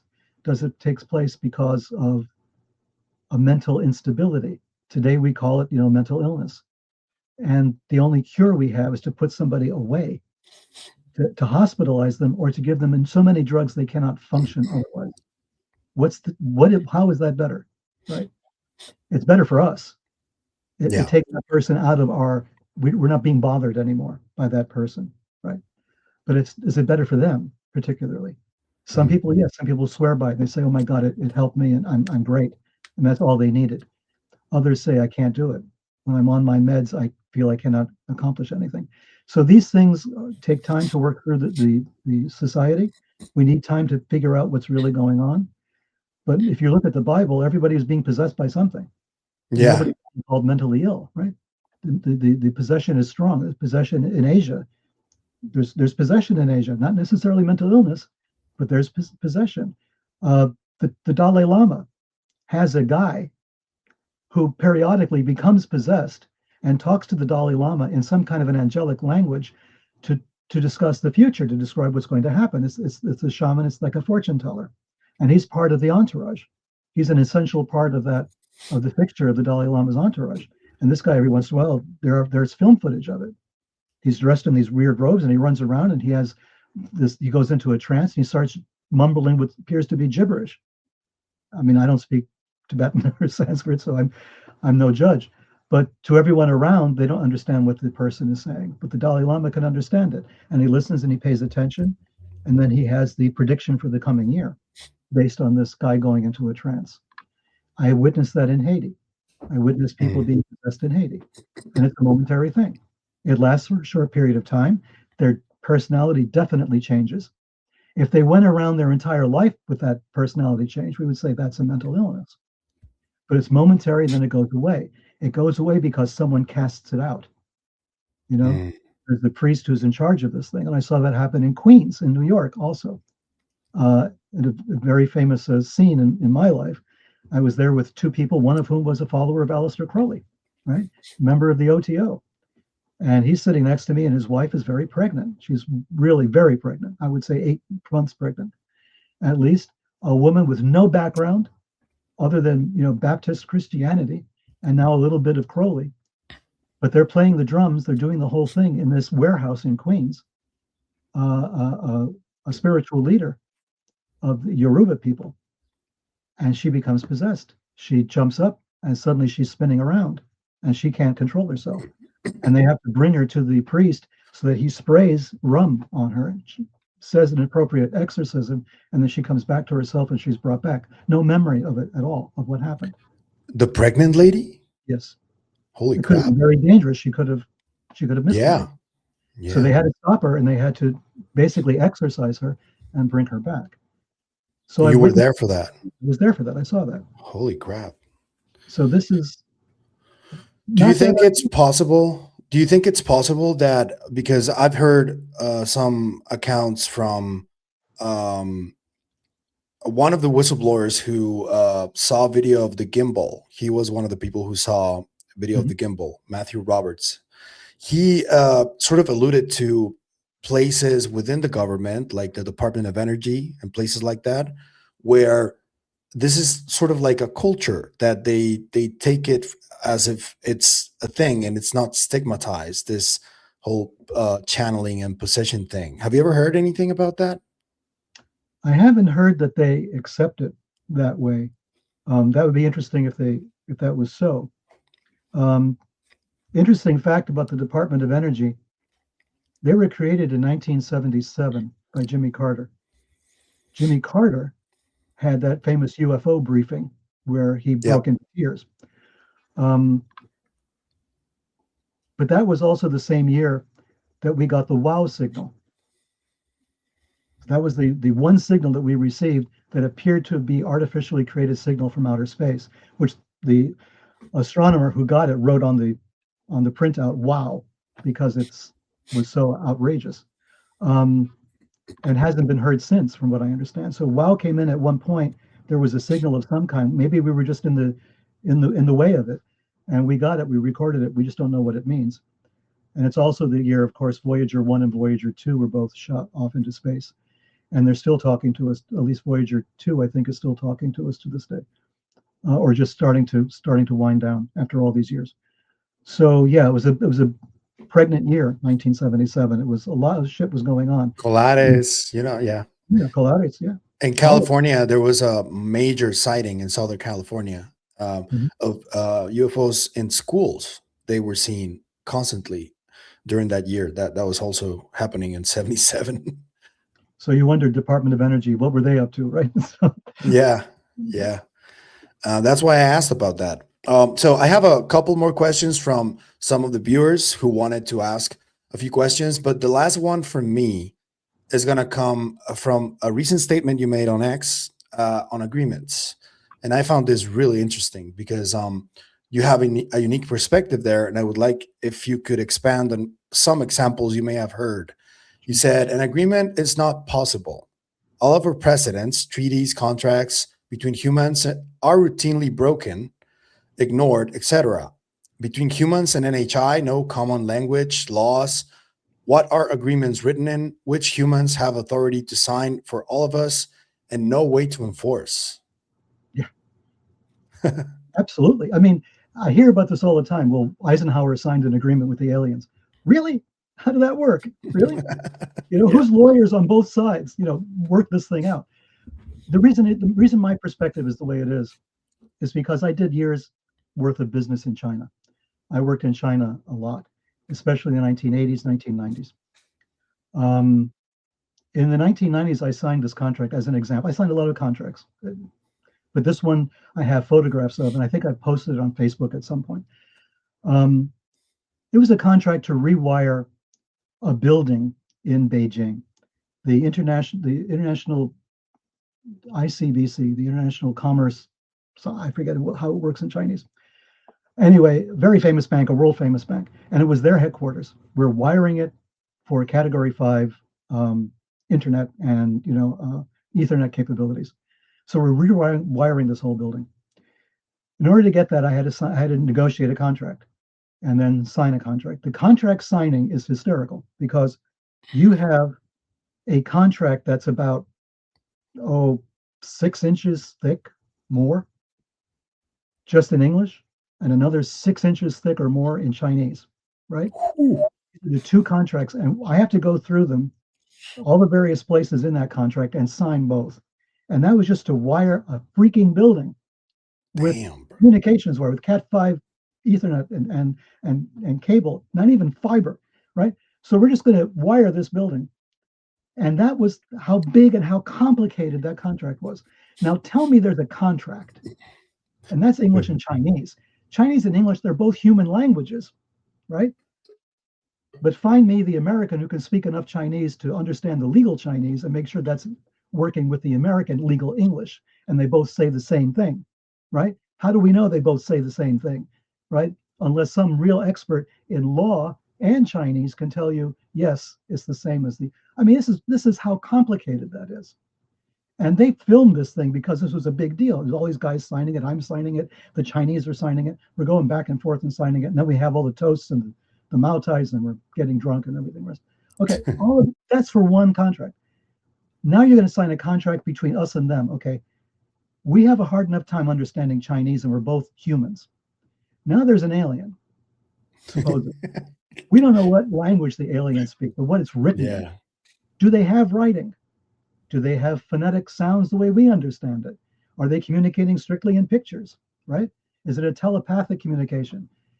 Can Eisenhower or any president sign on behalf not just of the world? That's not possible. Can they sign on behalf of the United States? No, right? He would have to talk to Congress. He would have to talk to a lot of different people. He cannot sign something and consider it binding. Who considers it binding? Does the alien consider this binding, a binding agreement? We don't know their culture. We don't know Chinese culture if we're white Americans, right? Unless we spend time over there. And I spent a lot of time over there, and I'm not a China expert by any means, right? I that's a whole other world to understand. You have to really spend a lot of time and just basically submerge yourself there for 30, 40 years before you can begin to call yourself a China expert. Who's the alien expert in the White House? Yeah. Who's their guy? There's Oh, we'll use this guy. This guy understands alien, right? Not going to happen. nobody. We don't know their culture, their politics, and how are we going to enforce a contract? How are we going to enforce it? What do they have? How do we come back to them and say, guys, clause 3, you didn't obey it? And they're going to say, yeah, I guess we didn't. Now what? You blast Yeah, them out of agreements seem to be an anthropomorphization, right? Exactly. That's my point. The Yeah. whole idea of an agreement is an anthropomorphization of something between two groups of people, and it's just that specific alien and that specific president, right? How does that go down the line to the present day president from Eisenhower till today? How does that work? Does that agreement still binding? Consider some of the presidents we've had in the United States over that period. We've had some doozies, right? Yeah, Would some. they consider themselves bound by those agreements, whatever that agreement would happen to be? Or would they go nuts and say, no, we have to go to Congress on this? Or what does my chief of staff say? And the chief of staff leaks like a sieve and then he publishes it. I mean, it doesn't make sense. It does not make sense. Nothing, that whole idea doesn't work for me. Yeah. So this concept of the others, they seem to be like, I don't know if you agree there, but they seem to be sort of steering this civilization in some form, and they have been sort of doing it for about 2,000 years. And if you guys have read Secret Machines, there is like a really important part there where it sort of seems like religions were created out of that. And um, do you think they're in control, or do you think governments really have some level of control? I think no to all of that. I think religion, especially from those ancient times when it all really started, religion was our response to contact, was our response to that initial contact. There's that famous story, a Greek historian talks about it, where a fish being comes out of the sea and talks to the Sumerians and gives them writing and gives them agriculture and everything else. He's in a craft in the water. He comes out. He's dressed in a weird suit. There's a human face, but there's like a fish helmet, and he has human feet. And he sort of walks up onto the shore. He doesn't eat or drink anything while he's on shore, and he only stays on shore during daylight hours. At night, he goes back into his vehicle, whatever it is. But during a period of time, he comes out and gives civilization basically to the Sumerians. And then he turns around and disappears. We never hear from him again. I think that's a story it kind of is so specific, especially in the suit this guy is wearing. And the fact that he doesn't eat or drink on land is that's kind of, yeah, I would expect that of an alien landing on the planet, not wanting to eat or drink anything here because of the possibilities of contamination or because they would not be able to digest what's happening, or maybe they have no digestive tract. I mean, we don't know. So that kind of made sense to me for an ancient story to be that Yeah. prescient, right? So did that happen? Did something like that happen? Did it happen everywhere, right? So that people suddenly, they jump started. Our response was then, after that initial contact, was just to keep doing what we're doing. And initially it was medicine, science, religion, art was all one thing. Government was one thing, right? Our political leaders were our religious leaders, like in ancient Egypt, right? And in Sumer, in places like that, in Babylon. They were the religious and the political leaders. It was all one, which meant they were the scientific leaders as well. It only became later, within the last, I guess you could say within the last 2,000 years or so, that it really began to bifurcate and break apart into all kinds of pieces, where everybody had a specialty, and there was only a political leader, and there was a religious leader over there, and there was a scientific leader over there, and nobody was talking to each other, right? It was not one thing. It was not, they were all not all on the same page, which is now why we have this fight between science and politics and science and religion now. They're not on the same page anymore. They used to Yeah. be back in the day. So your question is, are they in control? I think if they are, they're really upset because the whole thing's falling apart, right? It was really cool back in the day when it was all one thing, where religion, science, politics, art, all of that was one thing. Now it's in pieces. Now it's all broken up. So if the alien was responsible for what happened thousands of years ago, are they looking back now and saying, oh, we screwed up? These people cannot be helped. No matter what we do, they're off to the races. Or are they saying to themselves, okay, we're at an inflection point now. All it needs is one Mm. big event that ties all of these things together. What they see, the people, the humans see as religion and as science and as politics. We give them one event, bang, it's there. They can't get away from it. They can't split it off anymore. They've got to get together and do this. They've got to save themselves and save their planet. And in so doing, become part of our community, right? Do you see that happening? Nah, that's just a wish. You It's know, a wish. it's a wish. It's a kind of wish. I wish we could do it without that. I wish Yeah. we could fix this problem without it. But we've been trying to fix this problem for hundreds, if not thousands of years, and we just keep slaughtering each other. Um, I honestly don't know if we can get our act together this time around, or if it's just going to continue this way for a while. Do you think evil is an evolutionary trait that we eventually get out of? And I'm talking about every species in the universe, not just this one right here, you know?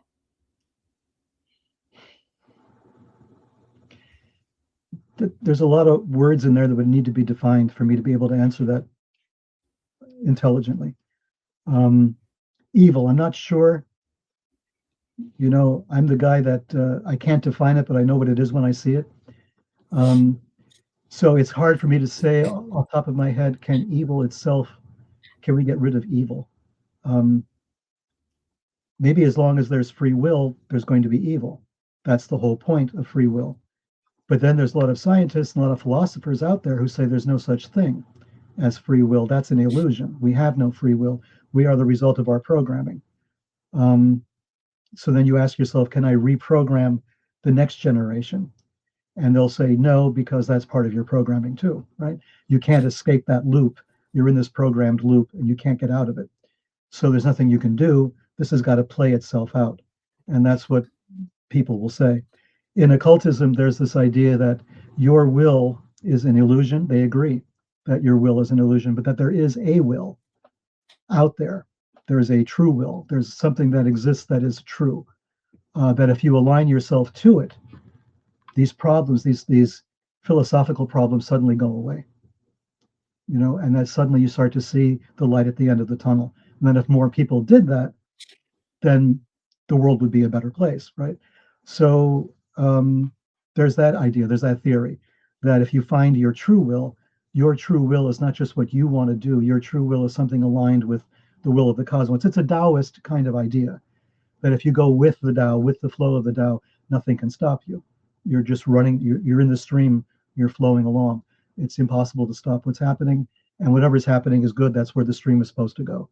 That's the whole point of Taoism, which to me was a very formative philosophy when I was a teenager. Reading the Tao that can be expressed is not the Tao.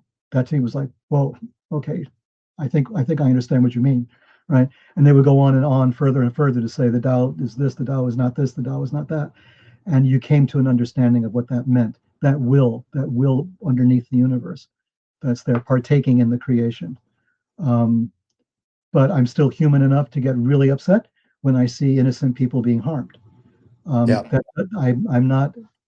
I'm not exalted enough to get past that and say, well, it's all part of the Tao. No, that's bullshit as far as I'm concerned. So I don't go with that. Do you think there's like being extremely advanced technologically and consciously is synonym of less violence? Yes, from the point of view of the expenditure of energy, I think violence is a caveman response, right? That's why I think an invasion would happen in consciousness. They don't have to land a ship with soldiers and laser guns to invade us. We're too weak mentally, spiritually. We're much easier to take over that way. And I think they don't need the weapons. All they need to do is to get in our heads, and it's all over. So I think, yes, I think violence is necessarily outdated. It's a Neanderthal kind of response to problems, and I think that goes away eventually. I think Okay. we expend ourselves out in that direction, right? We spend the energy too much to the point where we just don't have the energy for violence anymore. And I think these beings probably have already gone through that. That doesn't mean they don't have the capability to Capable. be hostile Yeah. or to be Yeah. violent. But I think it's why would they? It's much easier to win a war the way the Nazis called it, right? Back in World War II, it was worldview warfare. I mentioned that Yeah. in Unholy Alliance, my first book. That's Goebbels. that psychological warfare for them was worldview warfare. Change the worldview of that enemy, you don't have to fire a shot. They become part of your operation. They become part of your country. And I Yeah. think that's what, if there's an alien force out there invading us, that's what they're doing. It's worldview warfare. Just change the consciousness, and you've taken the planet. This leads me to the questions from the people. One is from a friend of the show, um, David Ungar from Attitude of Aggression. He asks, given your prior work combined with some of what was discussed at the MK Ultra hearing, do you have any insight on how Nazi ideology, practices, or procedure might have carried over to what the CIA was hoping to accomplish with MK Ultra? Short answer is yeah. I mean, we brought over, people focus on paperclip, right? We brought over thousands, as it turns out, Nazi scientists to help with the space program, which in the 1940s and 1950s, the space program was a military program. It was designed to create missiles and weapons of mass destruction. It was not designed to go to space. That was not the original function. NASA was created much later. And even then, NASA initially was a military focused operation. But that's only one part of what we brought over. We also brought over the Nazi scientists of Randolph Air Force Base. Now, Randolph Air Force Base opens up a whole other can of worms. But at any rate, we brought over a guy called Strughold, and he was the head of aviation science for the Nazis. And aviation science covered a lot of stuff. It was physical science, like we take a prisoner from the camps and we see how much low pressure, how much high pressure they can stand, how long can they stay submerged in ice water before they die, stuff like that, all of that, including psychological techniques, including the development of drugs, to use drugs to see what happens to human beings if you give them so much of this drug or so much of that drug. How can we heal somebody from bullet wounds? Let's take a prisoner and shoot them full of bullet wounds. Now let's see what we can do. So this kind of stuff, this guy was responsible for that, directly responsible for those experiments. We brought him and his scientists over to Randolph Air Force Base to create our division of aerospace medicine, of aviation medicine. These were all Nazis, unrepentant Nazis. Don't believe the denazification process for a second. No such thing as denazification, okay? These were Nazis. That's just the medical aspect, and that's just in Randolph Air Force Base, where Whitley Strieber's father worked, right? Where Whitley has his own memories of Randolph and of the Nazi scientists there. And he's one of the most foremost, icons of the UFO movement, right? Yep. So we start pulling back those threads, and you're going to go into a whole other world. Now let's get into the psychological stuff, right? Of course, they were using whatever the Nazis had developed in using psychology to brainwash people, to make them do what they wanted to do, to condition what we might call operant conditioning after B.F. Skinner, another 60s thing that I was not that fond of. So you have all of this stuff going on. You have Nazi scientists in every aspect of our science, because we felt they knew things, that they had access, because they were willing to kill people to find out how things worked. And we were kind of not supposed to do that, right? They were allowed to do that. So their experimentation documentation was very valuable to us, because that was real experiments done on real human beings, not on animals, on mice, on rabbits and things, working our way up. No, this was like straight onto the humans. So you can imagine how valuable we thought that was. When those hearings were going on MK Ultra in the 70s, I was working for a company called Bendix. It was the Bendix Corporation, a very big company at one point, in the top 70 Fortune 100 companies, offices all around the world. And I was researching Unholy Alliance. Actually, I was researching Sinister Forces. It became Unholy Alliance at that point. And I went to the National Archives in Washington, D.C., to the captured German records division, where all these SS documents were housed on microfilm, microfiche. I went there and I show up. I'm taking a day off from work. I go up from New York to Washington, D.C. And I'm going in there and I have my appointment, and the archivist looks at me and says, "Oh, you're from Bendix. Did you forget something?" And I'm saying, "What do you mean? Did I forget? You guys were just here like a day or so ago." And I said, "In the captured Nazi records division?" Yeah, something to do with, and he looks at me and he says, "Okay, maybe I shouldn't be talking to you about this." Right. So, Damn. and this is during the hearings, right, in the Yeah. 70s, right, in Washington. And I'm doing this, and I realize, I start seeing the newspaper reports. Bendix is kind of implicated in some of this shit too, right? Because Bendix was a major defense contractor. And they had all kinds of divisions doing all kinds of defense stuff all around the world, supposedly defense kind of stuff, but it really was a cover for operations, CIA, military, everything. So it was a thing, right? But they were researching those records of the SS. Those were all the psychiatric stuff, right? That was all the psychology stuff. There was nothing in the captured German section that I was at that had anything at all to do with, a different diesel generator or something, even a bomb, right? All that stuff was the psychological stuff, the occult stuff. All of that was under that umbrella. The SS Ahnenerbe division was housed there. All their documents on all the weird paranormal stuff they did. So was there a Nazi crossover to MK Ultra? There absolutely was, And I think one of the speakers at the MK Ultra hearing today talked about MK Naomi. This was a combination of military mind control and CIA mind control, and he linked specifically the Nazi stuff to that, because the Nazi stuff was working through mostly the military at one point, because they had the lion's share of it, and CIA was kind of new and picking up on leftovers in the beginning. But then they got really aggressive, much later, with acid, with LSD, with all of the rest of it, with all the psychological conditioning that was taking place in Montreal with Dr. Cameron. Another link. If you guys are you're going down rabbit holes, Dr. Ewan Cameron was the psychiatrist that was sent to interrogate Rudolf Hess. Rudolf Hess was the second in command of Nazi Germany in May of 1941, was it? Or May 1940? He flew to England. He was going to make some peace between England and Germany. Of course, he was deluded a little bit. They threw him in jail. But they didn't know if this was really Rudolf Hess or if this was some kind of an agent provocateur that the Nazis sent just to make fools of the British. So they asked Dr. Ewan Cameron to go over to England and to interrogate Rudolf Hess to see if it was the same guy or if it was a fake, right? Ewan Cameron had a tremendous background as a psychoanalyst, as a psychiatrist. He was the right guy to call for that purpose.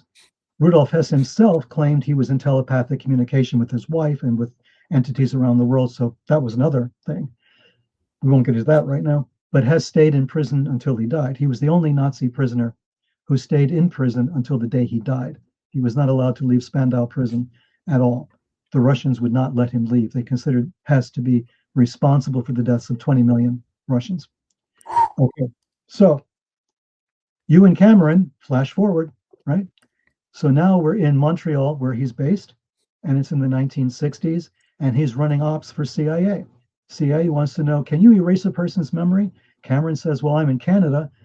It's okay for CIA to run operations in a foreign country. Let me do that in Canada. And I'm going to erase the memories of people who come to me looking to be cured of alcoholism, or they're smoking too many cigarettes or something like that. They go in for something minor, and before they know it, their memories are erased. Whoa. And they're replaced by other memories, right? He takes somebody who has a certain personality and he calls it deep patterning. Let's depattern this guy. Let's take his patterns away from him, so he behaves differently in different situations. He's not himself anymore, right? So he's doing all this stuff on behalf of CIA. And that's Dr. Ewan Cameron. And his background in researching the Nazi stuff was very well known. He was the head of the World Psychiatric Association. He had access to all of that, right? So, yeah, I mean, the short answer is yeah, of course, Nazis, the scientists, the whole nine yards. We wanted all of them, right? Because they were able to operate on human beings to the point of death, and we could not do that. So their documents were valuable. Bendix wanted those documents. They wanted access to whatever they had on that for some other reasons of their own. Bendix had a lot of subdivisions. They had divisions for everything. automotive parts, washing machine parts. They were most famous for in the beginning was Bendix washers. And then everything to do with rockets, aviation. I was in charge of the aviation desk for export for Bendix. So if an airplane went down somewhere, they couldn't fly because they lost a wing. It was my job to get them a wing within 24 hours, right? Whoa. So I had access to all of Bendix's factories, everything, whatever anybody wanted on a 24-hour basis was my job to supply them. So I knew they had all of this capability, plus around the world, right? We had Bendix guys killed in Uruguay, for instance. The Tupamaros didn't like this guy in there. We had a guy in Beirut when the Civil War happened. We thought we had lost him. He just managed to get out. I was in contact with him on a telex machine. Bendix was like that. They had their fingers everywhere, all over the world. And the guy who ran Bendix at the time was Mike Blumenthal, who was a German Jew who had been born in Germany, but had grown up in Shanghai during the war when Jews were left persecution in Nazi Germany, and they wound up in Shanghai. And he wound up speaking Mandarin and Shanghainese fluently, as well as English eventually, and became Secretary of the Treasury under Carter, President Carter. He left Bendix to do that and become the Secretary of the Treasury. So, I mean, you can start pulling at all of this stuff, and you think it's a huge web, but the more you pull at it, the tighter and tighter the web becomes, until it's really only a handful of people, a handful of groups that seem to know each other or cooperate. And that's when you start to get paranoid, right? When you start to see too many connections where you were hoping they were not there in the first place. But now they're there, so you see this connection and that connection, and it can make you a little crazy. You've got to step back from it. You've got to say, okay, what does this really mean? What does it really mean effectively? What does it really mean? And then you start to get breathing room. You think, okay, this is because of this, and this is because of that. This was not some Illuminati conspiracy bringing all these guys together and doing it. People are by their very nature, they're a little larcenous. They're looking out for themselves. They're greedy. They have a lot of human failings. In a way, you kind of wish there was an Illuminati, a bunch of people who were above all of that, who were controlling the world and bringing it to a better place. But I'm here to tell you, it ain't so, man. There are a bunch there are a bunch of assholes out there, and they cannot be trusted, and they will betray each other at the drop of a hat. They will sell each other out, right? That happens. So don't worry about it. Don't believe that there's this one cabal that's controlling everything, because they would never get along. They would screw each other in a heartbeat. They're people. They're humans. And every conspiracy I've looked at has fallen apart basically on that basis. Somebody got tired of it. Somebody said, I'm going to squeal, right? I'm going to tell the truth, and they get bumped off because nobody wants to be in the firing line. That's what happens. That's how these conspiracies are. They do exist. Conspiracies have always existed, always. But they're not all powerful, right? I had a disagreement once with Nick Bryant, a guy who was instrumental in releasing the Epstein information back in the day when Epstein was released from prison in Florida. So here's Nick Bryant, very famous guy, author of The Franklin Affair about child trafficking. And we were having lunch one day in Florida. It was after Trump's first election, right? And he was talking about, you see, if there really was an elite conspiracy, like a deep state, well, they're screwed now because Trump is president. He was making that as a hypothetical. And my hypothetical response was, well, if there is a deep state, they put him in charge. And he looked at me and said, I hadn't thought of that. I said, well, state, right? If makes sense. I mean, that has to be part of the program, right? Yeah. How would they lose? How would they ever lose? That doesn't make sense. The deep state would never lose an election if you believe in the deep state. So anyway, you can go in circles like that forever, right? Yeah. I do have a long question from a friend who is an author. His name is Seth Perbson. It's about mushrooms and fungi. And I just wanted to ask you this. He's been wanting to ask you this question for a while, and he asked me to relay it on you. So it's a bit long. It says, in your work with Tom DeLonge, you've explored recurring patterns across history, religion, folklore, occult traditions, and the UFO NHI phenomenon.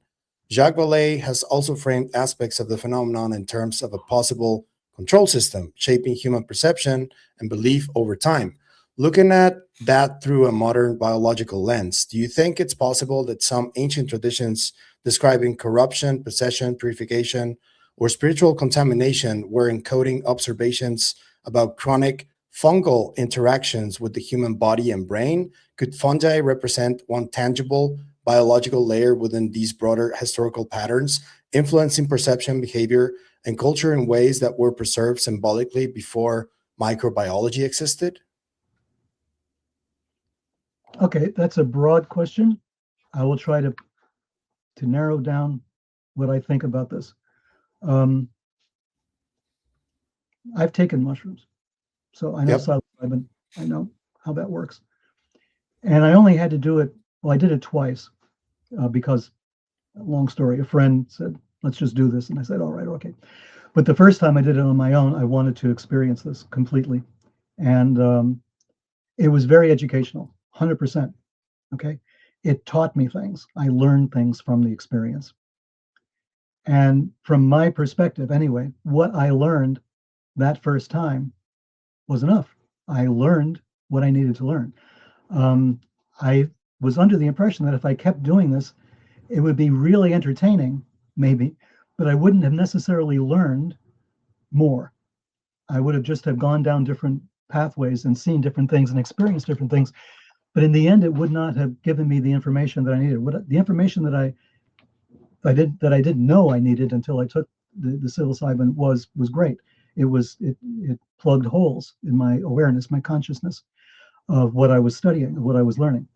So what I'm saying is, of course, people accidentally took fungi of various kinds throughout history, right? Who was it? The famous Dead Sea Scroll scholar who talked about the sacred mushroom and the cross. The idea that maybe Gianmarco Allegro. That maybe Christianity itself had its origins in a mushroom cult of some kind. Yes. I think that's too facile from my perspective. I think it's just too easy to go there and say, well, everybody was drugged and that's where religion comes from. I don't think so. That's not I can't give you chapter and verse on it. I can't prove it scientifically one way or the other, but I don't think that's the point. If only because I've had my own experiences that had nothing to do with mushrooms, with any kind of drug at all. Just through practice. There's just through certain types of practice, whether it's pranayama, different kinds of breathing, ritual, that sort of thing. These things happen without the drugs. The effect of the drug may be to heighten these experiences, to make them a bit more dramatic. Mm-hmm. For instance, on that first mushroom experience that I had in front of me a Tibetan tanka. Not deliberately, just it was part of the room decor. And I looked at the tanka and it was all moving. Everything on the thing was moving. One of these very intricate Tibetan diagrams of gods and demons and goddesses and beings and stuff. And it was all in motion, not in any kind of a hostile way, just moving. Everything was moving. Everything was moving the way that I thought in that moment. That's the way the artist saw it. He saw the motion and tried to capture that motion like a snapshot of a movie that was going through his head. And it was that kind of moment of inspiration, that was very beneficial. Things like that. I think that these things cooperate. I don't want to blame everything on a fungi. On a fungus. I don't think that's useful. There are whole sections of the world that don't have those types of drugs. They have different kinds of drugs, mm-hmm. right? They have pot, or they have heroin or something. I mean, where do we draw the line? Is it strictly a question of the mushrooms having caused all of this? I don't think so, but I think they helped. And I think that they expanded that basic premise, because a lot of what is written in these documents is obviously very specific, very restrained. You're not reading the way today you would read like a drug-infused kind of vision, right? You're looking at textbooks on how to achieve these states, and they don't ever talk about a fungus. They talk about breathing, they talk about concentration, they talk about isolation, they talk about sensory deprivation. Sensory deprivation is a trip, okay, and it's drug-free, and that thing will blow your mind as well. Yep. It's become a thing now, sensory deprivation tanks. But there was a point where sensory deprivation, I utilized it myself, just amateurishly, just to see where it would go. And it was stunning, right? Just after what I thought was hours, which turned out to be maybe 20 minutes, but which seemed like it was 3 or 4 hours of a constant, parade of vision and of information and of data going on and on and on. And I took nothing. This was long before I had access to any kind of drugs. So my point is, the mind does that. The drugs can help, they can enhance, they can even get in the way sometimes, especially if it becomes they more often get in the way than they don't. Yeah. So I guess it's kind of hard to answer your question succinctly, really, except to say that, okay, in Tom's case, I don't think Tom had those experiences at all. We'd never discussed drugs. Tom is notoriously, like, at least all the time I've known him, he doesn't drink or do drugs at all, from what I understand. And as far as me, I haven't done drugs in not this decades. Century. Yeah, Decades. Decades. Yeah. Thank you for humoring me with this question from Seth. I know it was a long one. This one is from Mr. Cole Watkins. He actually made the thumbnail that you're going to see when the episode goes out. So thank you to Cole for that. What historical event or overlooked case do you think deserves far more attention than it receives? Wow, there's so many of them.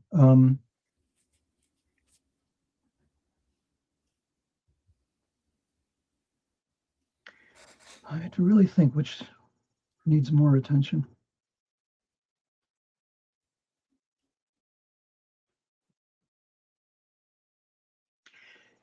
This is going to sound silly because we're all talking about it now, so we think it must have a lot of attention.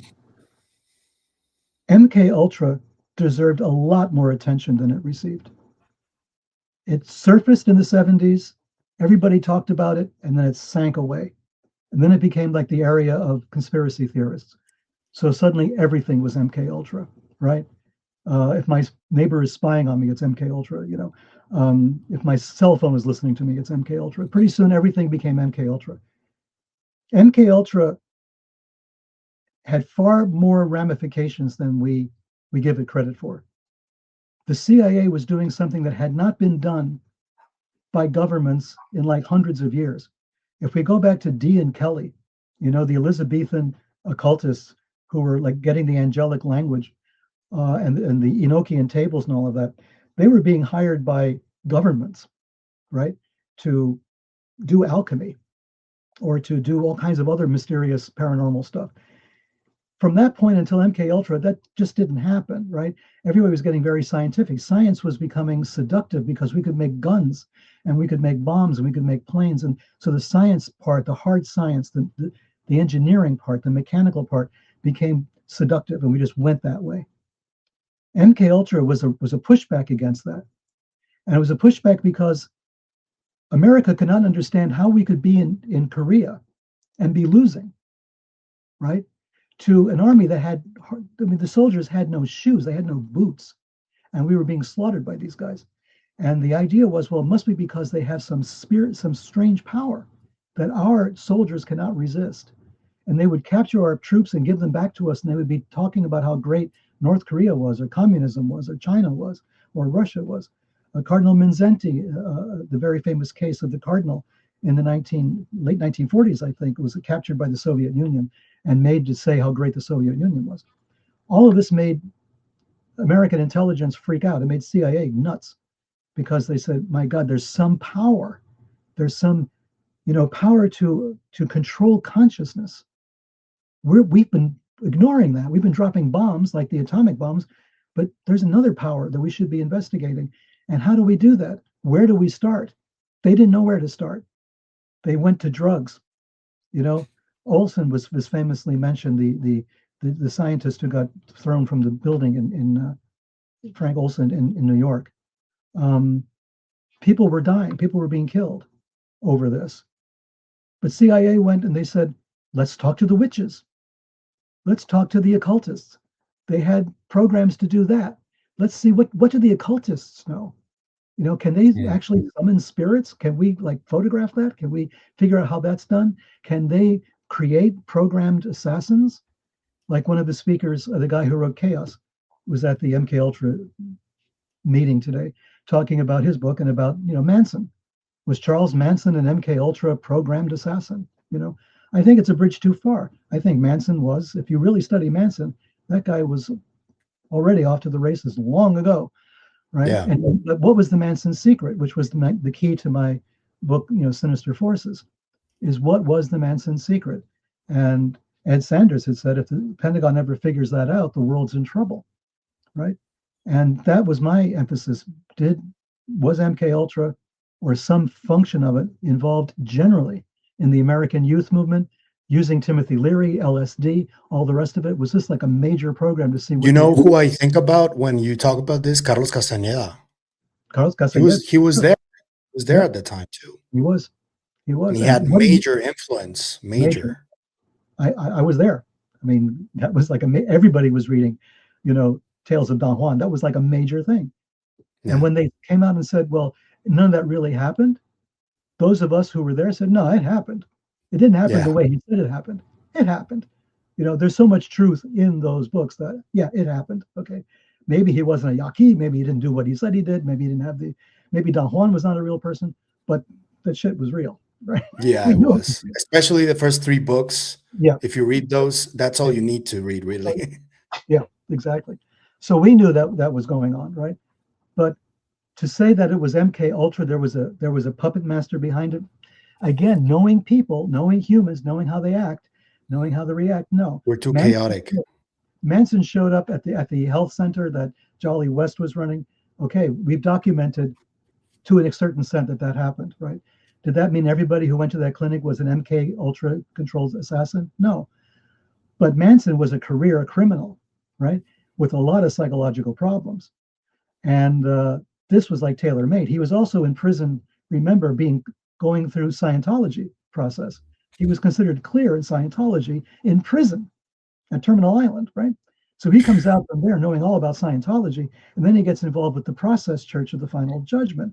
They interview him for their newspaper, right? I mean, come on. The guy had no choice. He was surrounded, by all of this. This was the culture at the time. You didn't need Jolly West himself massaging your brain to make you an assassin.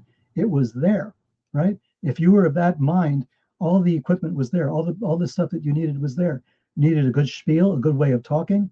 You're talking to kids who are already disaffected from their parents. They're hitchhiking through California. Perfect, right? Men, women, doesn't matter. Get them all together on the ranch. They're away. They're essentially in sensory deprivation. They're on a ranch away from everybody. You have the control, and now you're giving them acid. Secret. There it is. Yeah. Now, these people in this building, we got to do something about them. And he thought that Melcher was still living there, right? He thought the guy that turned him down for a record contract was still there. That's why he wanted them dead, So he sends them out there to kill them, and it's Sharon Tate. My God, the wife of Roman Polanski, who did what? What movie did he make? Rosemary's Baby. Are you kidding me? Yeah. Now, stop right there for a second. Mm-hmm. Just for a moment. 1968, Bobby Kennedy running for president. He's just won the California primary.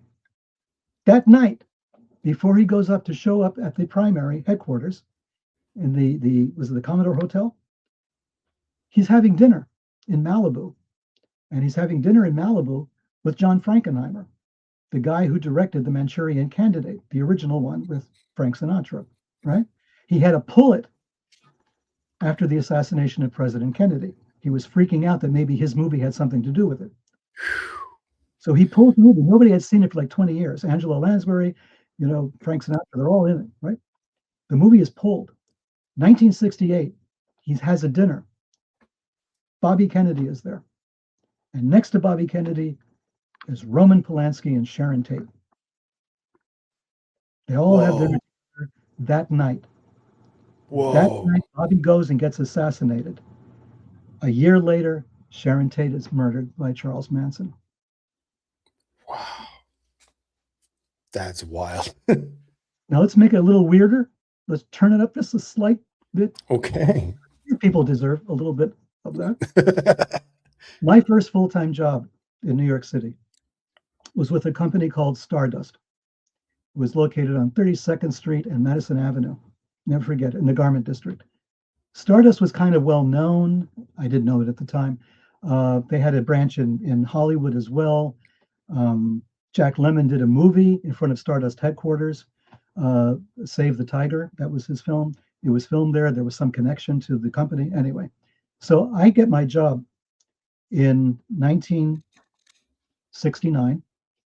In August of 1969, I'm working for Stardust as a comptometer operator. Don't tell me to explain it because it's No. too ancient.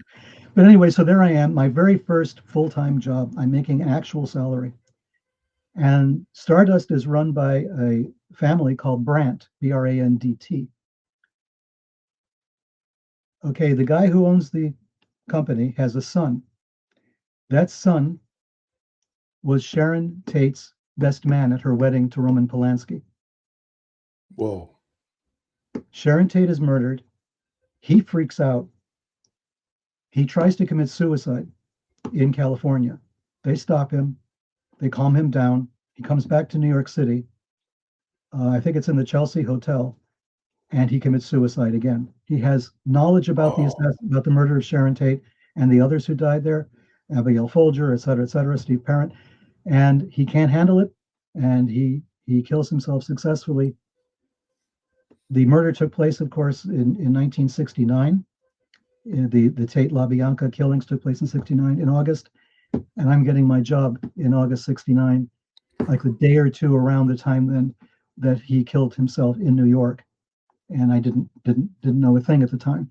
I found that out later. People were whispering about it, but I didn't understand the connection until a little bit later, and I realized, holy shit, I'm right here.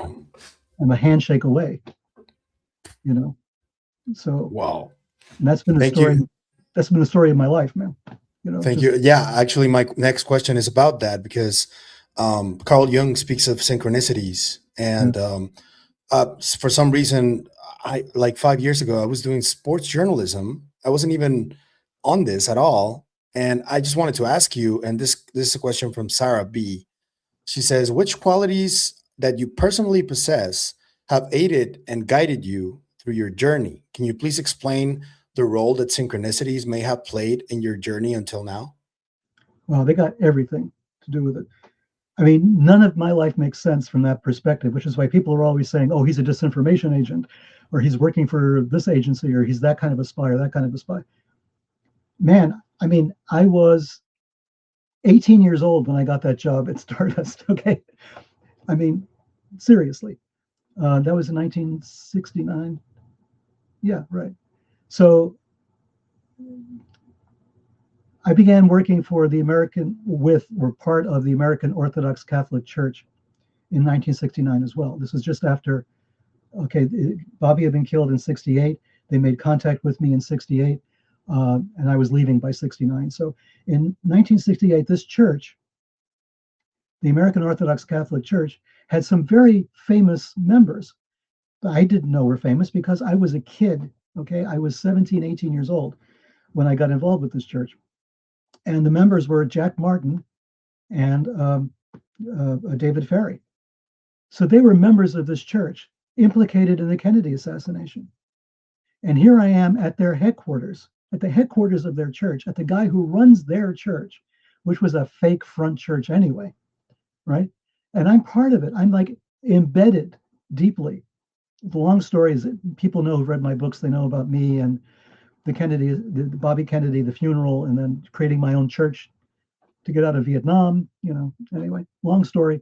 So that story is covered in Sinister Forces and other places. I've talked about it a lot online, so I won't go into the details, but we formed a church and that church got merged with this other church, which turned out to be a fake church as well, which was running ops, basically. So this guy was a notorious anti-communist, a Ukrainian priest who ran this church. He named himself like an archbishop of this church, and he was just like running agents through it. You know, Ferry, Jack Martin were part of that. And I only really found that out in detail long after Jim Garrison had died and his papers were made public. And the papers of his assassination research on the Kennedy assassination were made public. and I saw there's the stationery I used to type on, and there's the names, there's the people, there's everything. So while I'm there in the Bronx, in this church in the Bronx, I'm rubbing shoulders with the people who are running Jack Martin and David Ferry, right? As a teenager, as a guy just out of high school. So that's a synchronicity. And then, of course, the other synchronicity by being connected with a handshake or two away from the Manson murders is another synchronicity. I don't plan that stuff, right? That just kind of happens. But then, as you work a lot, as I was working with Sinister Forces, I was writing it at one point. All the major text was written in Kuala Lumpur, in Malaysia, where I happened to have been stationed at the time. I've been working for an American company. Every time I was going to start another chapter on something, and I'm in Kuala Lumpur, I am nowhere near archives that I need. I'm nowhere near libraries that I need. And Amazon is just starting up, in those years, 1996, 1997, around that time. So I don't really have access. I will go wandering on the street without the intention of this, just wandering, taking my usual walk through the streets of Kuala Lumpur. And I'll go down a street I've never seen before, never really paid attention to, just a side street. And there'll be a bookstore there that I didn't know existed. And it's a little dingy, dusty place. And it's got a bunch of books in wire racks. There's nobody really watching the store. It's like, and all the books I need are there, right? I mean, on arcane subjects. I was doing the research on the Charles Manson chapter, and there's critical theory on Charles Manson. There's books written by anthropologists or sociologists on Manson and I could not believe this stuff is sitting there, old copies, and it's full of dust and sitting there waiting for me. Who the hell in Kuala Lumpur was reading this on Charles Manson? Who cared in Kuala Lumpur? Yeah.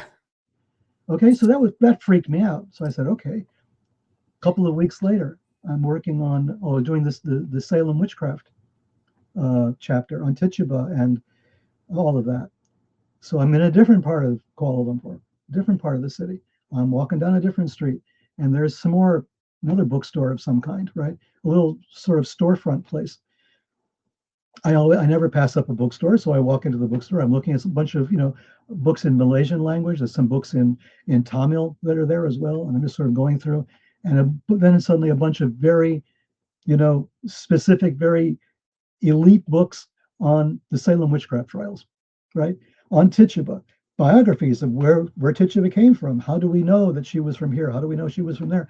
Again, texts that had been written a couple of years ago, dog-eared, kind of just sitting there. Who the hell in Kuala Lumpur even knew there was a Salem, Massachusetts, much less a witchcraft trial, much less Tituba? Why would that have mattered to somebody in Malaysia, right? But somebody had been there, and somebody left those books, and I found them when I needed them.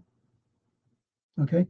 That's synchronicity. That's sometimes called the book genie. Some people who write books, they say this happens. When you need something, it shows up, right? Yeah. So there's something out there. The world out there is more malleable than you know it is, than you think it is. It's much more amenable to manipulation. You just have to be in the groove. And I wasn't sitting there thinking, give me some books on Charles Manson. I was in the groove of my writing. I was totally focused. And that focus is what does it. So it's focus more than, you hear a lot about manifestation these days and, manifesting things. Focus, believe me, focus, disinterested focus. The flow state, right? Too. Yeah, right. You could say that. There's a line in Aleister Crowley. I hate to bring him up in such august company, but I will. And Crowley said, there's a line he talks about in the grimoires, in the books of magic. Buy an egg, but without haggling, right? The meaning of that is just do it, right? Don't sit there and second guess it and third guess it and try to get a deal on it. The magic is gone at that point. Then it's gone, right? If you second guess it, it's gone. And that's what you need to do. You want to manifest something. Okay, that's what you want to manifest, whatever. But if you're focused on something, if you're focused on who you are and what you are doing, that's usually enough. That focus will get you there. Just focus. Stay focused. Stay at it. The coincidences, the synchronicities will multiply like crazy, okay, around you. And you'll think it's synchronicities and coincidences. It's just the pattern. You're in the pattern, right? You're in that web where everything is connected, and you're seeing it, and it's there. And that's happened to me my entire life. Weird things have happened, which enables people to say, "Oh, he's an intelligence agent. He's a disinformation." Jesus, I'm just a guy, right?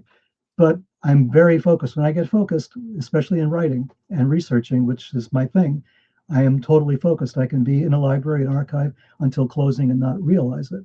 I can be writing and not realize, it's night and I haven't eaten in a day or two. That kind of focus, but that is critical. You've got that, then you're off to the races. Yeah, take something, fall in love with something and let it kill you, or something along those lines, Yeah, right? yeah, basically, yeah. The last two, one is a cheeky one, and the last one is from a couple of friends of mine. This is from Mr. Ryan Perky, who lives in, I think it's Hong Kong, where he lives. He says, and this is the cheeky one: which military branch best overlays with the history covered in your work, and why is it the U.S. Navy? Yeah. Okay. Yeah. Oh, I would have initially said FOSI. I would have initially have said the Air Force because of Richard Doty, the bastard. But we're not friends. I don't like you. But anyway, Yeah, all kinds of reasons, and you know what they are.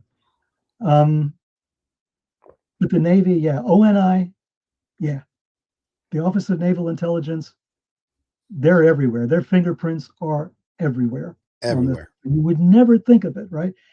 Air Force intelligence came a bit later, but naval intelligence was there like since the beginning, right? And military intelligence has been a bit more. I mean, they get involved in stuff. They were involved in one of the MK Ultra deals that they created on their own. They had their own LSD stuff they were doing to their own people, which was pretty horrendous. You don't hear much about it anymore, but it was a thing. But ONI, man, I don't know. They ran with it. They were off to the races. Where it's UFOs on the one hand, or whether it was doing the often Operation or Chickwood, I forget which one they were involved with. And they were doing all kinds of stuff. So yeah, the Office of Naval Intelligence to me was, we don't know half of what they were up to. We go after the Army stuff, and we kind of go after the Air Force stuff. And the Air Force considers itself aloof, like they can do whatever they want. They don't care if they screw with the citizens. It doesn't matter. But naval intelligence, they're in their own world, and that's a hard Yep, nut to crack. That's really it a hard is. nut to crack. And I wish I had more evidence out of ONI than I do. But all you have are like whistleblowers who come out and say, this is what happened. And we don't have much in the way of documentation. We don't know where to look, quite frankly. Yeah. It's really hard to find out where to look at ONI. Yeah, and some of the biggest urban legends surrounding ufology, and like some of the biggest cases, like Bob Lazar, or this Yeah, alleged approach that Steven Spielberg had after Jaws from naval yeah, intelligence as well. right. Yeah. They're everywhere in the lore. Yeah. And now because of the Tic Tacs and all the rest of it, we can see why. I mean, they're out there. You know what I mean? They're out in the ocean, which is where all this shit is happening quite often, Yeah. right? Yeah. Agreed. So the last one before we leave is from my friends that live in life consciously. What's your biggest hope for the future of humanity? Man, I got a laundry list. Um, I don't know where to begin. Alphabetical, chronological, eschatological, epistemological, like whatever. It's just too many ways to go. My biggest hope, on the one hand, I'm as suspicious as everyone else of artificial intelligence. Um, I'm as, I'm not one of these. I don't embrace it at all. As a writer, they've been stealing my work, and I don't like that either. But there's a way in which you hope that it replaces the need for violence, as we've been Yeah. talking about before. It replaces the need for starving people, bombing people, killing people, torturing people. That we can get past it with something like this. That the information that we need, or the space that we need, or the resources that we need, can be sourced without violence, right? Without invasions, without bombings, without poverty, right? Will AI help us reduce poverty? No one's telling me that yet so far. They're just telling me it's going to be great for corporations, but I don't know if it's going to be great. It's going to be great for everybody with a smartphone who has lunch, right? And who has clean water and who can breathe clean air. So I'm concerned about that. I'm concerned about AI being a tool for political organizations and military parties to wreak even more damage on other people. That worries me. So my hope is that AI somehow obviates the need for that. Violence to me is right now is a top priority. There's just too much of it. There's too profligate use of bombs, profligate use of militaries, of police forces, of use of violence against citizens, whether it's in this country or any country. And the environment. In the environment in general. There's just too much of it. And I don't want to sound like a knee-jerk liberal on this. I've had a very checkered past myself. So I've seen everything from all different sides. I've been in the business world. And I can tell you, business leaders do not have our best intentions at heart. I can tell you as somebody who's had lunch and dinner and drinks with people very prominent in the business world, especially doing China trade, where you would be in any hotel, in many of the major hotels in Beijing or Shanghai, and you're going to be rubbing shoulders with everybody. And the people that were so full of platitudes when it came to feminism, when it came to getting rid of racism, when it came to all of these things on the news, at the bar, having a few drinks, were the most racist, misogynistic people you could ever imagine. It was performative. It's always been performative. So trying to find people who truly believe in these things in your corporations, they don't exist, right? They may in yours. You may be one of the lucky ones who works for a company where everybody is decent, and they're actually decent drunk as well as decent sober. People that I've known have been decent sober as long as there was an audience, but on their own, when their guard was down, I've heard some horrible things from people. So I know that's the way the game is played. And I've talked to militaries in various parts of the world as well. Sometimes they have more honor than the corporations, but they're still run by governments and run by corporations essentially in the end. So these things are what happens. You have to be honest with yourself. You have to be good with yourself. You have to be a decent person. Just try to do that, right? And try to be a source of decency around you. It can work miracles, right? And that's what we're trying to do that. Yeah. Peter, I could go on for fucking hours with you, man. I want to thank you for your time. To anybody who is interested in reading Sinister Forces, you just got a new re-edition released. Can you talk about that a little bit before we leave? It's all in one huge volume, one big thick book that will stop a bullet, I think. So if nothing else, use it for self-defense. But yeah, you can get it on Amazon. It's all 3 volumes in one volume. There's an audio book available now, but there's more audio versions that are going to be available in August. So I bought the audiobook myself, actually. Yeah, okay. Well, there's more versions going to be on Spotify, I think, and places like that, from what they tell me. I have no control over that aspect of it, but it will be around. So yeah, please, read it.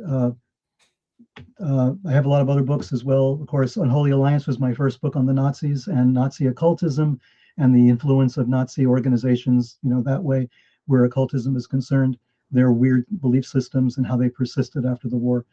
So I've written 3 books about that, about Nazi, post-war Nazi philosophy in the world and organizations and what they try to do. So that's something if you're interested as well, in the same area as Secret Machines and Sinister Forces, in the same general flow. Yeah. I'm going to leave links in the description for everybody, but Peter, it's been a pleasure. I hope that we can do this again sometime. And it's one of the best or most wanted interviews that I've been wanting to have in a one-on-one. So thank you, man. It really means a lot to me. Thank you. And thank your listeners.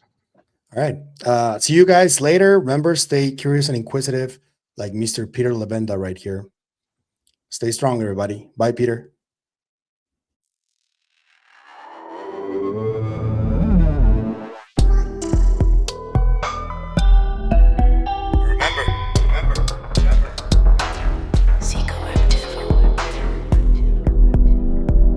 Always.